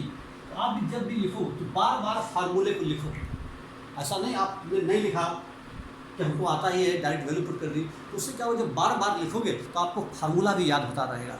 इसलिए जब लिखें 2 फायदे हैं कि जब आप पेपर में सॉल्व करोगे तो एग्जामिनर को भी पता लगेगा आपने ये फार्मूला अप्लाई किया है, ठीक है, और आपको याद भी हो जाएगा, तो 2 काम एक साथ हो जाएंगे। इस तरीके से आपका हम क्या करेंगे कि भाई यहाँ पर मोलरिटी की वैल्यू हमको निकालनी है। तो नंबर ऑफ मोल्स कह रहे हैं 10 ग्राम सॉल्यूट था 10 ग्राम एक्स है, और उसका मोलर मास था 94, तो नंबर ऑफ मोल आ गई ये कितने में, 2 किलोग्राम ऑफ वाटर में अपान 1, ये हो जाएगा 10 अपान 94 इंटू 1 अपान 2, ये हो जाएगा 10 अपान 2 4 जा 8 2 9 जा 18, यानी ये आ जाएगा मोलरिटी 10 अपान 198, ये निकल आया मोलरिटी। अब हमको मोलरिटी पता लग गई है। अब जब मोलरिटी पता लग गई हमको तो फिर हम क्या निकाल सकते हैं, इससे आई निकाल सकते हैं। तो डेल्टा टी एफ कितना दिया है, ये दिया 1.08, इस फार्मूले में वैल्यू पुट कर रहे हैं हम, डेल्टा टी एफ 1.08 बराबर आई हमें पता नहीं, के एफ की वैल्यू हमको दी है 31.8, के एफ की वैल्यू दी हुई है, मोलरिटी हमने निकाली है 10 अपान 198। ठीक है बच्चों, इसको जब सॉल्व करेंगे तो हमारा कितना आ जाएगा, आई की वैल्यू आएगी हमारी 198 इंटू 1.08 डिवाइडेड बाई 31.8 इंटू 10, यानी 31.8 इंटू 10, ये वैल्यू। ये जब आई की वैल्यू को सॉल्व करेंगे, इसको जब सॉल्व करेंगे तो आई की वैल्यू जो हमारी निकलेगी वो निकलेगी 0.638, आई की वैल्यू निकलेगी 0.638, इसको सॉल्व करेंगे भाई 0.638, 3 डिजिट तक आंसर निकालेंगे आई का। जब भी निकालेंगे आई 3 डिजिट तक, ध्यान रखना है, अगर आई 3 डिजिट तक नहीं निकालेंगे, केवल 2 डिजिट तक ही निकालेंगे तो फिर क्या होगा, आंसर पूरी तरह सही नहीं आएगा। इसलिए बहुत ध्यान समझिए, 3 डिजिट तक आंसर निकालें पूरा। यहाँ पर आई हमारा आ जाएगा, आई हमको पता लग गया, फिर हम क्या निकाल सकते हैं, एल्फा।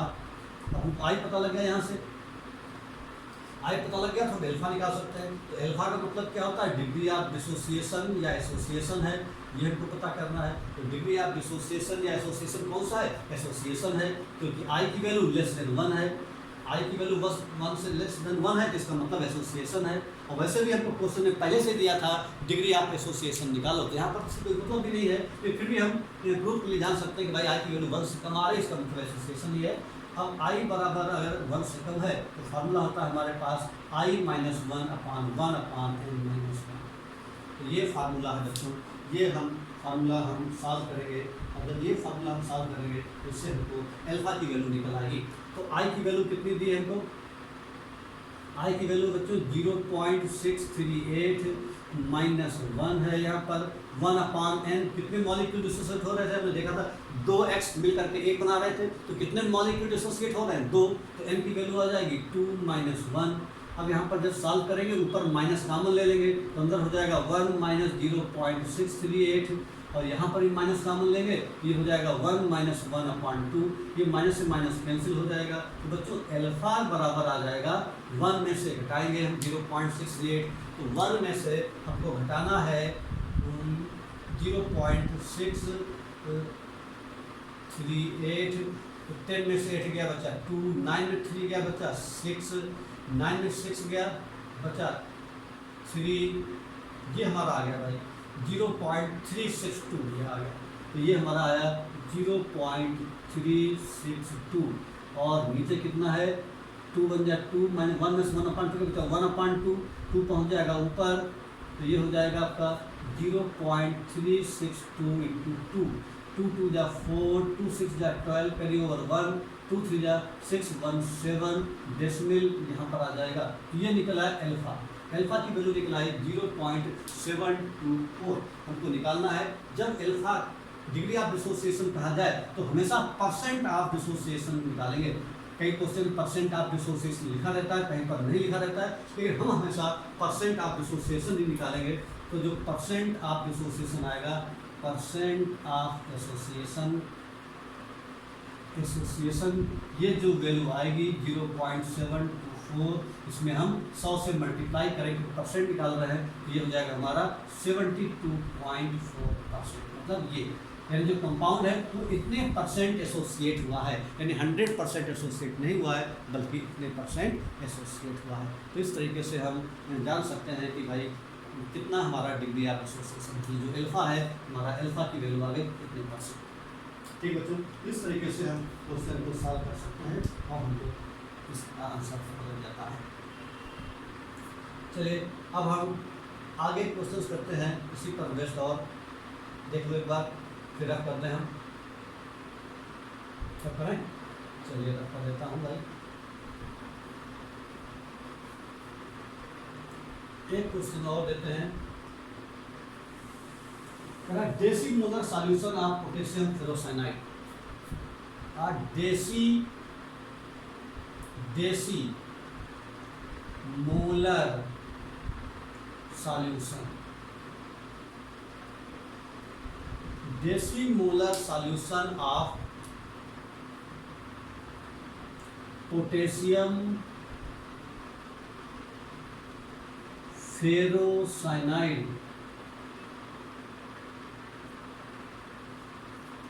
देसी molar solution of potassium ferrocyanide at 300 Kelvin, at 300 Kelvin is 50% dissociated. 50% is 50% dissociate हो रहा भैया, dissociated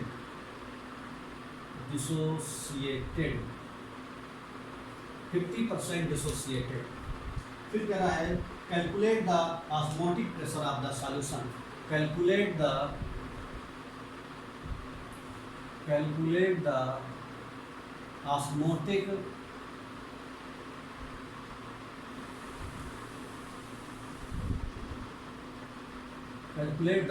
osmotic pressure of the solution.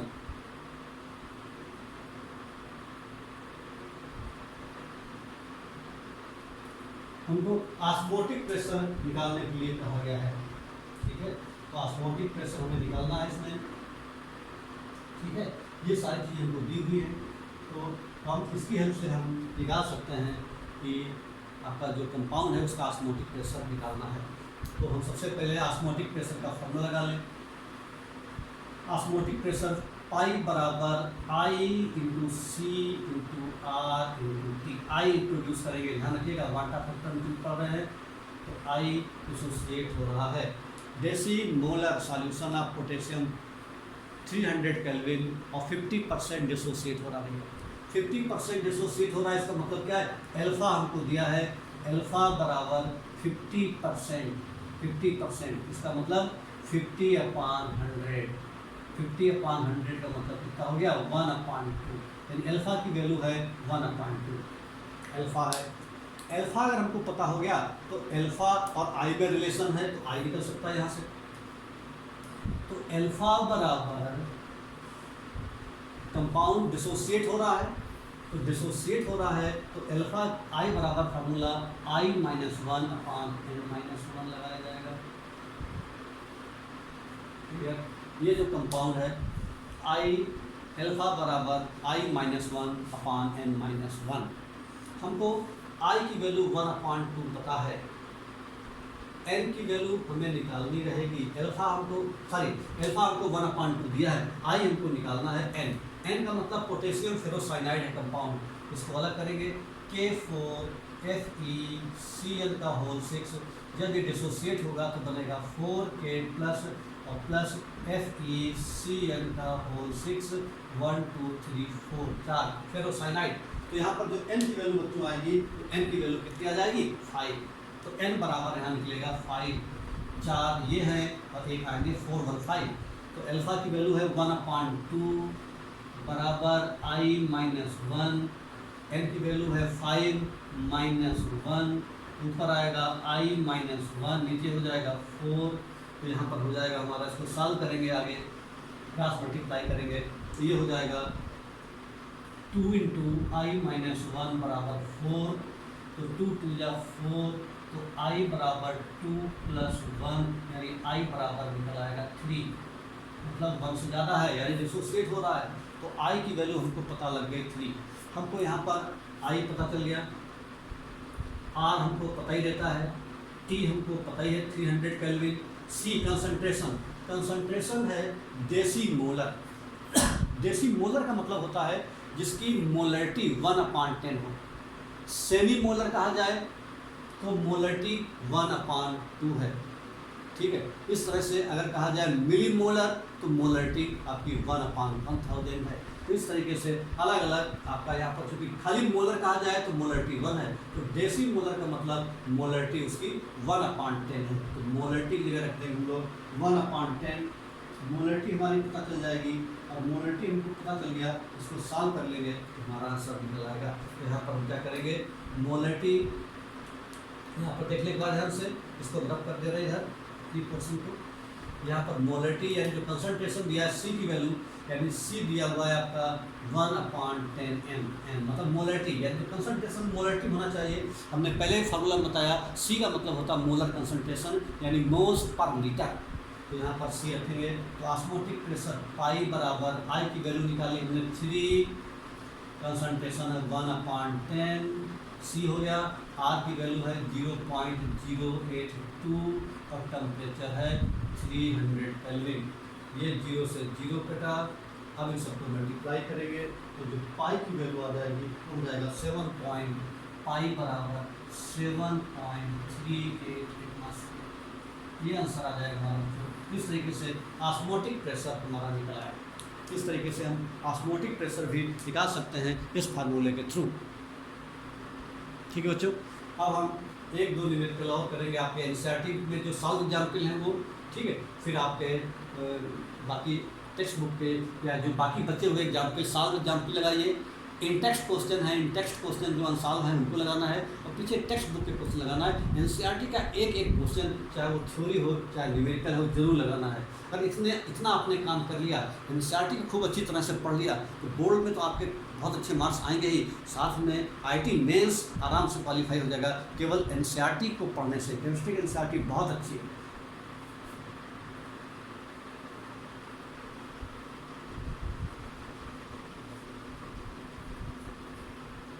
अब हम 1-2 क्वेश्चन कर रहे हैं एनसीईआरटी के जो सॉल्व एग्जाम्पल हैं, वो एनसीईआरटी के सॉल्व एग्जाम्पल हम सॉल्व करने जा रहे हैं। इसी फार्मूले का बेस जो है वो हमारा है। क्वेश्चन दिया है आपका एनसीईआरटी का बुक में, 2 gram of benzoic acid, 2 gram of benzoic acid dissolve, 2 gram benzoic acid, benzoic acid dissolve 2 gram of benzoic acid dissolve in 25 gram of benzene, dissolve in 25 gram of benzene, 25 gram benzene में dissolve किया जा रहा है। अब benzene shows a depression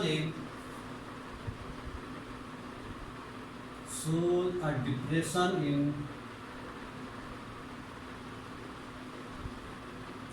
freezing point, depression in freezing point equal to 1.6 Kelvin, equal to 1.62 Kelvin। इतना depression हो रहा है। Molar depression constant for benzene is 4.9, यानी जो KF की वैल्यू देखी है, KF for benzene equals to KF for benzene is 4.9, 4.9 kg पर मोल इसकी यूनिट है।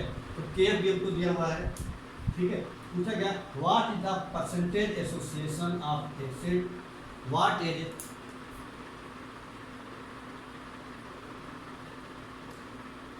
Percent of association, what is percentage of association of acid if it form dimer in solution, dimer in solution, dimer in solution. आपको ये question है, कहा गया है NCERT का सॉल्व एग्जाम्पल है ये, इस एनसीईआरटी में सॉल्व करके दिया हुआ है, आप लगाए जरूर, हम फिर बता देते हैं। क्वेश्चन कहा गया 2 ग्राम बेंजोइक एसिड, 2 ग्राम बेंजोइक एसिड है, ये सॉल्यूट है। इतने ग्राम बेंजीन, ये बेंजोइक एसिड है, ये बेंजीन, ये सॉल्वेंट है, इसमें डिजॉल्व हो रहा है, डिप्रेशन इतना हो रहा है, मतलब इतना फिलिंग पॉइंट कम हो जा रहा है। डेल्टा टी एफ हमको गिवन है, के एफ की वैल्यू गिवन है हमको। What is the percent of association of acid if it form dimer in solution. Dimer का मतलब जब 2 मॉलिक्यूल जुड़ करके एक मॉलिक्यूल बनाते हैं उसको बोलते हैं डाइमर। 3 मॉलिक्यूल जुड़ करके एक मॉलिक्यूल बनाते हैं उसको बोलते हैं ट्राइमर, और बहुत सारे मॉलिक्यूल जुड़ करके एक मॉलिक्यूल बनाते हैं उसको बोलते हैं पॉलीमर। तो इस तरह से डाइमर का मतलब है 2 मॉलिक्यूल जुड़ करके एक मॉलिक्यूल बना रहे हैं। तो ये बात डाइमर हमको दिया हुआ, 2 मॉलिक्यूल जुड़ रहे हैं तो जो नंबर ऑफ पार्टिकल दिया हुआ है यहाँ पर 2, डाइमर सबसे मतलब आपको नंबर ऑफ पार्टिकल 2 गिवन है, और बाकी चीज़ें इसमें दी हुई हैं। हमको निकालना क्या है, डिग्री ऑफ एसोसिएशन निकालना है, एल्फा की वैल्यू निकालना है। तो ये आपको सबसे पहले निकालना है एल्फा। तो अगर हमको एल्फा निकालना है तो एल्फा निकालने के लिए भैया हमको भाई पता होना चाहिए, ठीक है, क्योंकि एल्फा का फार्मूला होता है, अगर एसोसिएट हो रहा है फॉर एसोसिएशन के लिए फार्मूला होता है ये फार्मूला है। अगर हमको एल्फा तभी निकलेगा जब हमको आई पता हो और एन पता हो, ठीक है। तो ये सारी वैल्यू हमको एन हमको पता ही है, 1/2 दिया हुआ पहले से ही, और उसकी हेल्प से हम निकाल सकते हैं डिग्री ऑफ एसोसिएशन की वैल्यू। तो ये डिग्री ऑफ एसोसिएशन कैसे निकलेगा, तो उसके लिए हम पहले और फार्मूला पढ़ेंगे जो हमको चीज़ें गिवन है। वो क्या है गिवन है, सबसे पहले दिया हुआ हमको डिप्रेशन फ्रीजिंग पॉइंट, यानी डेल्टा टी एफ वाला फार्मूला लगेगा सबसे पहले। तो डेल्टा टी एफ बराबर आई इंटू के एफ इंटू मोलैलिटी, ये फार्मूला लगा दिया। डेल्टा टी एफ की वैल्यू डाल दो, इसमें कितना है 1.62 केल्विन दिया हुआ है, आई हमको पता नहीं, के एफ हमको लेकिन पता है 4.9 दिया हुआ है, मोलैलिटी हम निकाल सकते हैं। तो मोलैलिटी पहले निकालने अलग से, तो मोलैलिटी बराबर होता है number of moles of solute 2 gram benzoic acid. अब बेंजोइक एसिड का मोलर मास पता होना चाहिए इनको, तो बेंजोइक एसिड का फार्मूला क्या होता है C6H5COOH, ये फार्मूला है बेंजोइक एसिड का। इसका मोलर मास निकालना है हमको, तो कार्बन कितने 617, तो 12 × 7 ये हो गया। हाइड्रोजन कितने 516, 1 × 6 6 हो गया। ऑक्सीजन 2 हैं तो 16 × 2 यानी 32 हो गया। तो 84 और 6 90 और 32 यानी ये आ गया 122। तो 122 निकला है भैया इसका मोलर मास बेंजीन एसिड का। फिर क्या कह रहा है कि 25 ग्राम ऑफ बेंजीन जो सॉल्वेंट है उसका जो हमको दे रखा है मास 25, सॉल्वेंट जो होना चाहिए किलोग्राम में, इससे हमने डिवाइड कर दिया 1000 से, तो हमारा आ जाएगा 2/122 इंटू 1000/25 डिवाइड कर देंगे। 25 40 आ जाएगा, 42 या 80 तो आ जाएगा 80/122, ये निकल आया मोलैलिटी। ये वैल्यू यहाँ पर डाल देंगे तो ये हो जाएगा आपका 80/122। इसको सॉल्व करेंगे तो आई की वैल्यू पता लग जाएगी। तो आई बराबर कितना हो जाएगा, ये हो जाएगा 122 × 1.62 डिवाइडेड बाई 4.9 × 80। इस पूरी वैल्यू को जब हम सॉल्व करेंगे तो हमको आई की वैल्यू पता चल जाएगी, और ये जो हमारा आई निकल करके आएगा वो कितना आ जाएगा, आई की वैल्यू हमारी आ जाएगी सॉल्व करने के बाद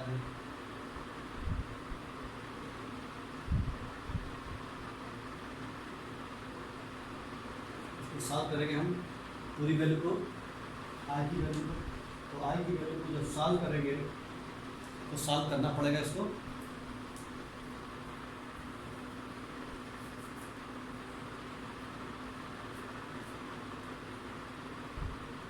तो इसको सॉल्व करते हैं। ये वैल्यू है आई की 122 इंटू 1.62, ये आया ऊपर होके 197.64। ऊपर वैल्यू आई हमारी 197.64। नीचे मल्टीप्लाई करेंगे, ये वैल्यू कितनी आएगी, नीचे वैल्यू आएगी 4.9 मल्टीप्लाइड बाई 80, ये वैल्यू आ गई हमारी 392। अब हमको 392 से डिवाइड करना है, 392। इसका मतलब ये जो वैल्यू आएगी वो 1 से कम आएगी क्योंकि एसोसिएशन हो रहा है, इसलिए इसको डिवाइड करने पर आएगा 197.64 डिवाइडेड बाई 392। ये वैल्यू हमारी आ गई 0.504। 3 जगह से निकालेंगे तो ये आएगा 0.504। ये वैल्यू आ गई हमारी आई की। तो हमको यहाँ पर वांट ऑफ फैक्टर पता चल गया 0.504। तो वांट ऑफ फैक्टर पता चल गया, इससे हम क्या कर सकते हैं कि अल्फा निकाल सकते हैं, कितना अल्फा निकलेगा। तो क्या करेंगे बच्चों, इसको रब कर देना है क्वेश्चन को और यहाँ पर अब आगे सॉल्यूशन करेंगे। तो जो आई की वैल्यू है, आई की वैल्यू हमारी निकल कर कितनी आ गई भाई, आई हमारा यहाँ से जो निकला है उसकी वैल्यू आई है 0.504। ये आई निकल आया। अब हमें क्या करना है, आई की वैल्यू हमको निकल आया, अब हमको निकलना degree of dissociation. Degree of dissociation की वैल्यू निकालनी है। तो डिग्री ऑफ डिसोसिएशन का फार्मूला ये है, अल्फा बराबर आई माइनस 1/1/n-1। आई कितना दिया है 0.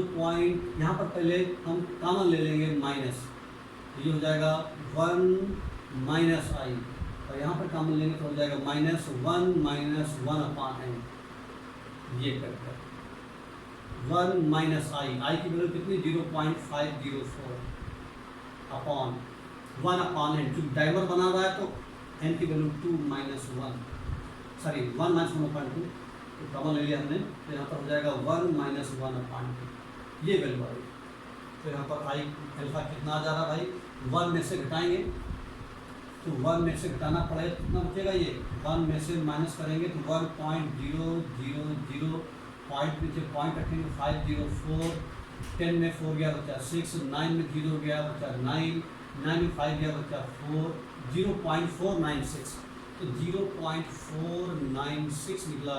नीचे 1 में से 1/2 गया, कितना बचा 1/2, 2 पर जाकर मल्टीप्लाई हो जाएगा तो 0.496 को मल्टीप्लाई करेंगे 2 से, कितना आ जाएगा, ये आ जाएगा आपका अल्फा बराबर आ जाएगा 2 6 जा 12 कैरी ओवर 1, 2 9 जा 18 1 19 कैरी ओवर 1, 2 4 जा 8 1 9, 3 के बाद डेसिमल, यानी ये आ जाएगा आपका कितना।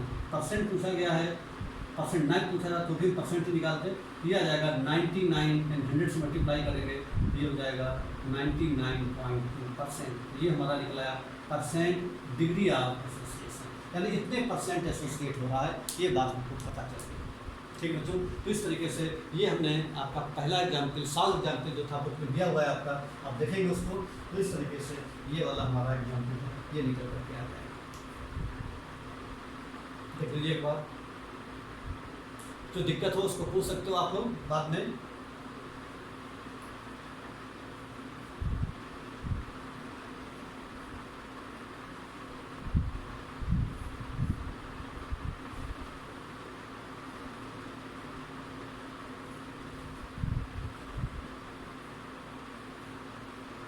उसके बाद एक लास्ट क्वेश्चन है आपके लेक्चर का, ये भी आपका एनसीईआरटी का सॉल्व एग्जाम्पल है, इसको भी आपको सॉल्व करना है। ये आपका एग्जाम्पल नंबर 2 है। ठीक, क्वेश्चन हम नहीं लिख रहे हैं इस बार बोर्ड पर, ये आपका एग्जाम्पल नंबर सेकंड एग्जाम्पल है, यानी आपका 2.13 ये 2.13 यानी एग्जाम जो सॉल्व एग्जाम्पल है, एग्जाम्पल ये 2.13 है। आपको अपनी टेक्स्ट बुक में देख लीजिएगा ये आपका सवाल है। सवाल ये कह रहा है कि 0.6 ml of acetic acid 0.6 ml of acetic acid having density 1.06 gram per ml is dissolved in 1 liter of water. The depression in freezing point observed for the strength of acid was 0.0205 degree Celsius. Calculate the want-off factor and the dissociation constant of acid. बहुत अच्छा सवाल है ये, बढ़िया सवाल है। इसमें बहुत सारी चीज़ें दी हुई हैं जो छिपी हुई हैं, वो हमको निकालनी है। इसको दो बात निकालना है, एक वांट-ऑफ फैक्टर निकालना है इस क्वेश्चन में। वांट-ऑफ फैक्टर मतलब होता है आई। दूसरा पूछा है डिसोसिएशन कांस्टेंट। डिसोसिएशन कांस्टेंट निकालना है हमको, ये के। दो चीज़ें निकालने। डिसोसिएशन कांस्टेंट हमने 11th क्लास में सीखा था इक्विलिब्रियम चैप्टर में। डिसोसिएशन कांस्टेंट, इक्विलिब्रियम कांस्टेंट, ये हमने इक्विलिब्रियम आयनिक इक्विलिब्रियम चैप्टर में सीखा था। डिसोसिएशन कांस्टेंट निकालना, उस ये हमको वहाँ पर निकालना सिखाया गया था और उससे रिलेटेड क्वेश्चन यहाँ पर दिया है। तो हमको जो इसमें वैल्यू दी हुई है वो सारी वैल्यू ऐसी दी हुई है जो हमको नहीं पता है, ठीक है। इसलिए हमको वैल्यू ढूंढनी पड़ेगी ये करके। डिप्रेशन फ्रीजिंग पॉइंट आप जब दे रखा है 0.0205, तो हम कुछ हिंट दे रहे हैं क्वेश्चन करने के लिए। Depression in freezing point delta TF की वैल्यू दी है 0.0205 डिग्री सेल्सियस। ये डिप्रेशन इन फ्रीजिंग पॉइंट दिया हुआ है। उसके बाद में KF की वैल्यू भी दी हुई है। KF की वैल्यू फिक्स होती है पानी के लिए 1.86 kg पर मोल, ये भी पता हो गया हमको। अब हमको क्या करना है, आई निकालना है। तो आई हमको तभी निकलेगा जब मोलरिटी पता हो, क्योंकि हमारे पास जो फार्मूला लगे जाएगा वो लग जाएगा डेल्टा TF बराबर आई इंटू KF इंटू मोलरिटी। हमको डेल्टा TF भी पता है, हमको KF भी पता है, मोलरिटी हमको और मालूम हो जाए तो आई निकल आएगा। तो अब हमारी कोशिश है कि मोलरिटी निकल आए। तो मोलरिटी के लिए फार्मूला हमको पता है कि 1 किलोग्राम सॉल्वेंट में जितने सॉल्यूट के नंबर ऑफ मोल प्रेजेंट होते हैं उसी को मोलरिटी कहते हैं। और फार्मूले के रूप में इस्तेमाल करें तो number of moles of solute upon mass of solvent in kilogram, ये फार्मूला है मोलरिटी का। तो मोलरिटी हमको ढूंढना है, लेकिन क्वेश्चन में हमको ना तो सॉल्यूट का मास गिवन है, ना ही हमको सॉल्वेंट का मास गिवन है, दोनों चीज़ें गिवन है। तो फिर मोलरिटी कैसे निकाल सकते हैं? यहाँ पर हमको इनडायरेक्ट क्वेश्चन दिया है, हमको दिया सब कुछ है लेकिन डायरेक्ट चीज़ नहीं दी हुई है, इनडायरेक्ट दी हुई है। तो आपको जितने ज़्यादा फार्मूला याद रहेंगे उतना ज़्यादा बढ़िया चला सकते हो। इसमें क्या क्या दिया हुआ हमको दिया है 0.6 ml ऑफ एसिटिक एसिड। हमको दिया है मास नहीं दिया है, हमको क्या दिया है, वॉल्यूम ऑफ सॉल्यूट। सॉल्यूट कौन सा है, एसिटिक एसिड दिया। तो वॉल्यूम ऑफ सॉल्यूट दे रखा है हमको 60 ml, सॉरी 0.6 ml, 0.6 ml ये हमको वॉल्यूम ऑफ सॉल्यूट दिया हुआ है। और क्या दिया हुआ हमको, डेंसिटी दी हुई है, इसी डेंसिटी दी हुई है।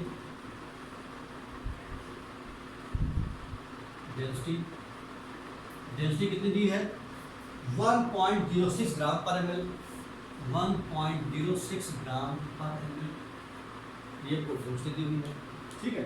डेंसिटी दी हुई है हमको, तो हम क्या कर सकते हैं, पहले निकाल सकते हैं मास। हमको पता है फार्मूला है डेंसिटी बराबर मास अपान वॉल्यूम। डेंसिटी हमको दी है 1.06, मास हमको नहीं पता, वॉल्यूम पता है 0.6।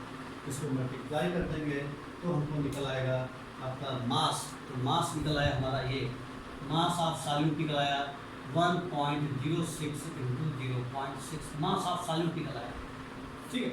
अभी मोलरिटी निकालनी है। मोलरिटी के लिए हमें क्या पता होना चाहिए, नंबर ऑफ मोल्स। अब हम यहाँ से निकालेंगे नंबर ऑफ मोल्स, यहाँ से निकालेंगे number of moles of solute. तो number of moles of solute given mass हमारा निकला है कितना, 1.06 into 0.6 upon molar mass. Molar mass किसका, सॉल्यूट का, वो कितना होता है 60। एसिटिक एसिड का मोलर मास 60 होता है। यहाँ से हटाएंगे, इसको सॉल्व करेंगे ये आ जाएगा 6 1 जा 6, 6 ये आ जाएगा 100, 100 से डिवाइड करेंगे तो ये आ जाएगा आपका 0.0106। ये निकला है number of moles of acetic acid, 0.0106 number of moles निकला है। उसके बाद हम क्या करेंगे, सॉल्वेंट का हम मास निकालेंगे। अब मास ऑफ सॉल्वेंट, अब मास ऑफ सॉल्वेंट भी हमको नहीं दिया लिखा 1 लीटर ऑफ वाटर, यानी वॉल्यूम दिया हमको सॉल्वेंट का, तो फिर यहाँ पर हम निकालेंगे mass of solvent, density of solvent equals to mass of solvent upon volume of solvent.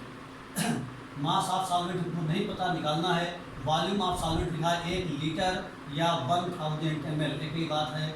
Density पानी की दी नहीं है, लेकिन आपको याद रखना है पानी की डेंसिटी होती है 1 ग्राम पर ml, तो यहाँ पर 1 रख देंगे, 1 ग्राम पर ml, 1 ग्राम पर ml it is the density of water. Solve करेंगे तो जो मास निकल आएगा वो कितना आ जाएगा बच्चों, 1000 ग्राम, या इसी कहेंगे हम लोग 1 किलोग्राम। तो ये हमको मास ऑफ सॉल्वेंट पता चल गया, नंबर ऑफ मोल्स भी पता चल गए, तो यहाँ से हम मोलरिटी निकाल सकते हैं। तब इस क्वेश्चन में हम देखिए मोलरिटी निकालने जा रहे हैं। तो मोलरिटी कितनी आ जाएगी भाई, मोलरिटी बराबर नंबर ऑफ मोल्स, मोलरिटी बराबर number of moles. Number of moles हमको पता है 0.0106, ये नंबर ऑफ मोल्स हैं। मास ऑफ सॉल्वेंट की किलोग्राम, ये 1 किलोग्राम है, तो ये हमारा आ जाएगा मोलरिटी भी इतनी आ जाएगा 0.0106। हमको मोलरिटी पता लगी, ठीक है, मोलरिटी पता चल गई कितनी मोलरिटी है। मोलरिटी पता चल गई तो यहाँ से हम फिर आई निकाल सकते हैं इस फार्मूले के थ्रू। डेल्टा TF की वैल्यू हमको पता है, डेल्टा TF की वैल्यू है आपकी 0.0205, तो डेल्टा TF की वैल्यू है 0.0205, ये डेल्टा TF है, बराबर आई हमको निकालना है।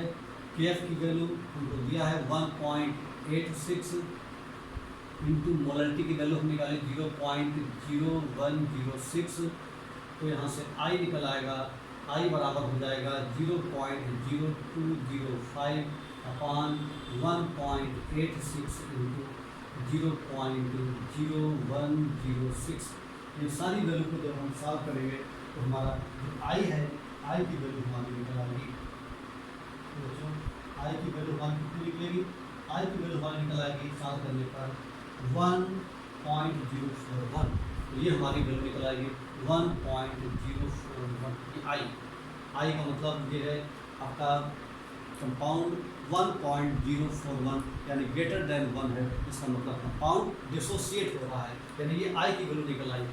आई की वैल्यू बच्चों आ गई, आई की वैल्यू 1.041। तो वांट ऑफ फैक्टर हमको एक पार्ट निकाला था 1.041, ये हमारा आंसर आ गया, एक आंसर ये आ गया हमारा 1.041। फिर हमको क्या निकालना है, फिर हमको निकालना है डिसोसिएशन कांस्टेंट। तो डिसोसिएशन कांस्टेंट निकालने के लिए हमको क्या करना पड़ेगा कि हमको जो है इक्वेशन लिखना पड़ेगा। इसको हम कब कर दे रहे हैं बच्चों, आई हमको पता चल गया है, ये हमारी जितनी वैल्यू निकली हुई थी उनकी हेल्प से आई हमने निकाल लिया है। आई हमको पता चल गया भाई, अब इस फार्मूले का हमको यूज करना है। आई का कहीं पर इस्तेमाल होगा तो हम कर सकते हैं भाई। आई की वैल्यू हमारी निकल आई 1.041। हमको निकालना है डिसोसिएशन कांस्टेंट। तो उसके लिए हम क्या करेंगे कि जो हमारे पास जो कंपाउंड है एसिटिक एसिड, उस एसिटिक एसिड को हम पहले डिसोसिएट कराएंगे। CH3COOH जब ये डिसोसिएट, क्योंकि वीक इलेक्ट्रोलाइट है, आपने सीखा है अपने इक्विलिब्रियम चैप्टर में, आनिक इक्विलिब्रियम में जब कोई वीक इलेक्ट्रोलाइट होता है उसके लिए डबल हेडेड एरो को इस्तेमाल करते हैं, और अगर स्ट्रॉन्ग इलेक्ट्रोलाइट होता है तो उसके लिए सिंगल हेडेड एरो इस्तेमाल करते हैं। क्योंकि एसिटिक एसिड एक वीक इलेक्ट्रोलाइट है और ये आपका डिसोसिएट हो रहा है हाइड्रोजन आयन में और एसीटेट आयन में, ये भाई ब्रेक हो रहा है। आई की वैल्यू हमको पता है, हमको डिसोसिएशन कांस्टेंट निकालना है। तो डिसोसिएशन कांस्टेंट निकालने के लिए हमने इसका जैसे 1 मोल है तो 1 मोल एच आयन देगा, 1 मोल एसिडिक आयन देगा। अगर ये 2 मोल है तो 2 मोल एच आयन देगा, 2 मोल एसिडिक आयन देगा। अगर ये n मोल है तो n मोल एच देगा, n मोल एसिडिक देगा। तो हमारे पास कितने मोल है इसके, हमारे पास n मोल हमने लिए और n की वैल्यू हमको पता है, हमने नंबर ऑफ मोल्स निकाल चुके हैं पहले पीछे 0.0106 है, यानी हमारे पास n इतने हैं।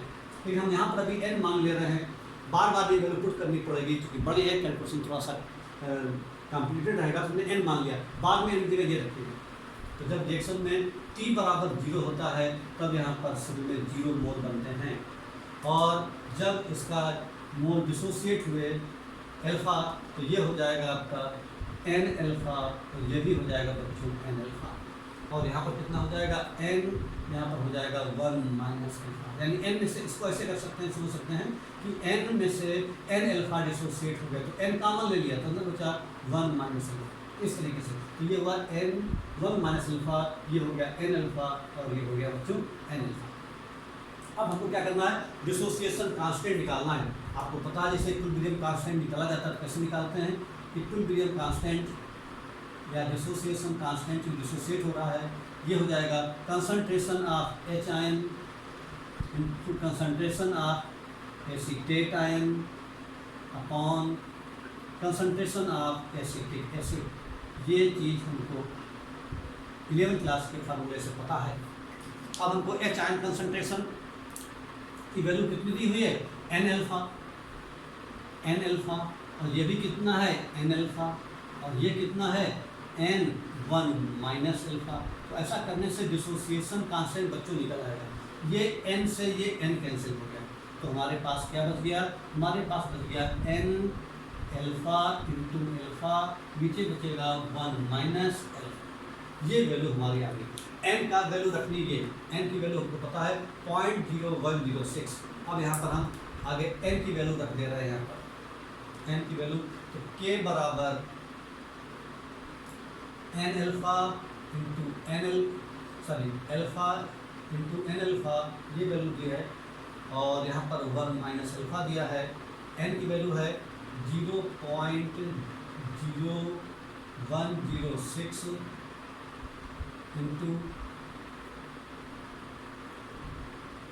और जो i की वैल्यू है यहाँ पर अभी हमको अल्फा की वैल्यू भी नहीं पता, अभी हमको एक काम और करना पड़ेगा, अल्फा की वैल्यू भी निकालना पड़ेगा। n पता है, अल्फा इंटू अल्फा नहीं पता है, और 1 माइनस अल्फा, अभी हमको ये अल्फा भी नहीं पता है। तो कोई बात नहीं, अल्फा का हम फार्मूला अप्लाई कर देते हैं। अल्फा बराबर फार्मूला होता है जो कंपाउंड डिसोसिएट हो रहा है, तो अल्फा बराबर i माइनस 1, और n की वैल्यू 2 है, एक 1 1, तो ये हो जाएगा आपका 2 माइनस 1, तो अल्फा हमको यहाँ से निकल आएगा।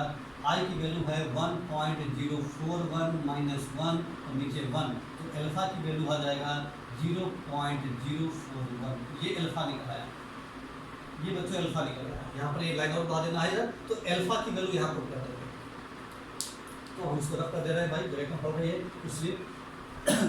तो यहाँ पर इसी फार्मूले में वैल्यू पुट करनी है, तो k बराबर, यहाँ से चलेंगे हम लोग, ये अल्फा निकाल लिया हमने, तो जो k बराबर है ये होगा आपका k बराबर 0.0106 इंटू अल्फा की value 0.41 into 0.41, 0.041 into 1.041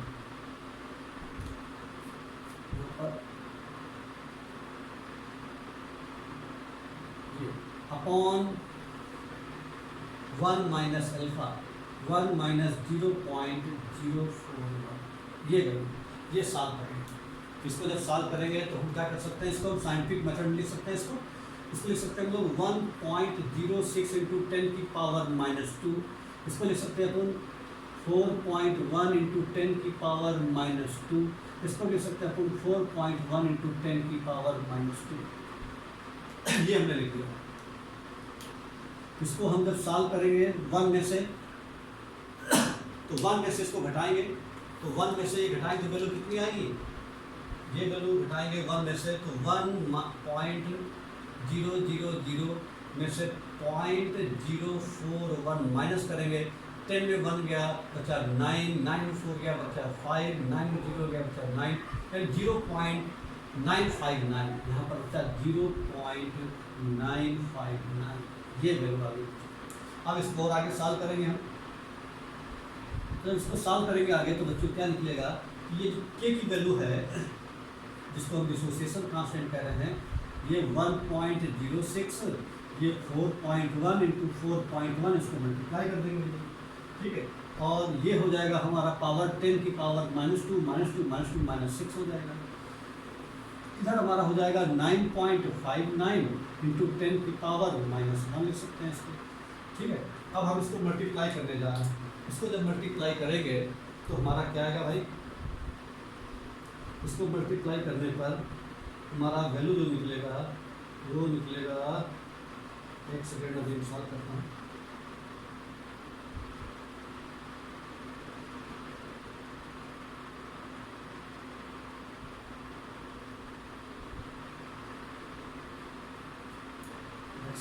Mm-hmm. 1.06 into 4.1 into 4.1, 4.1 into 4.1, ये वैल्यू आ गई हमारी 17.818। ये वैल्यू आ गई हमारी 17.818, 818 लिख सकते हैं हम लोग 82, ये वैल्यू आ गई इंटू 10 की पावर -6 है इधर 9.59, ये -1 ऊपर जाकर हो जाएगा +1, तो ये हमारा वैल्यू आ गया, के की वैल्यू आ गई भाई कितना। अब हमको क्या करना है भैया, डिवाइड कर देना है। तो के बराबर इसको डिवाइड करेंगे 17.82 को डिवाइड करेंगे हम लोग, तो कितनी वैल्यू निकलेगी हमारी 17.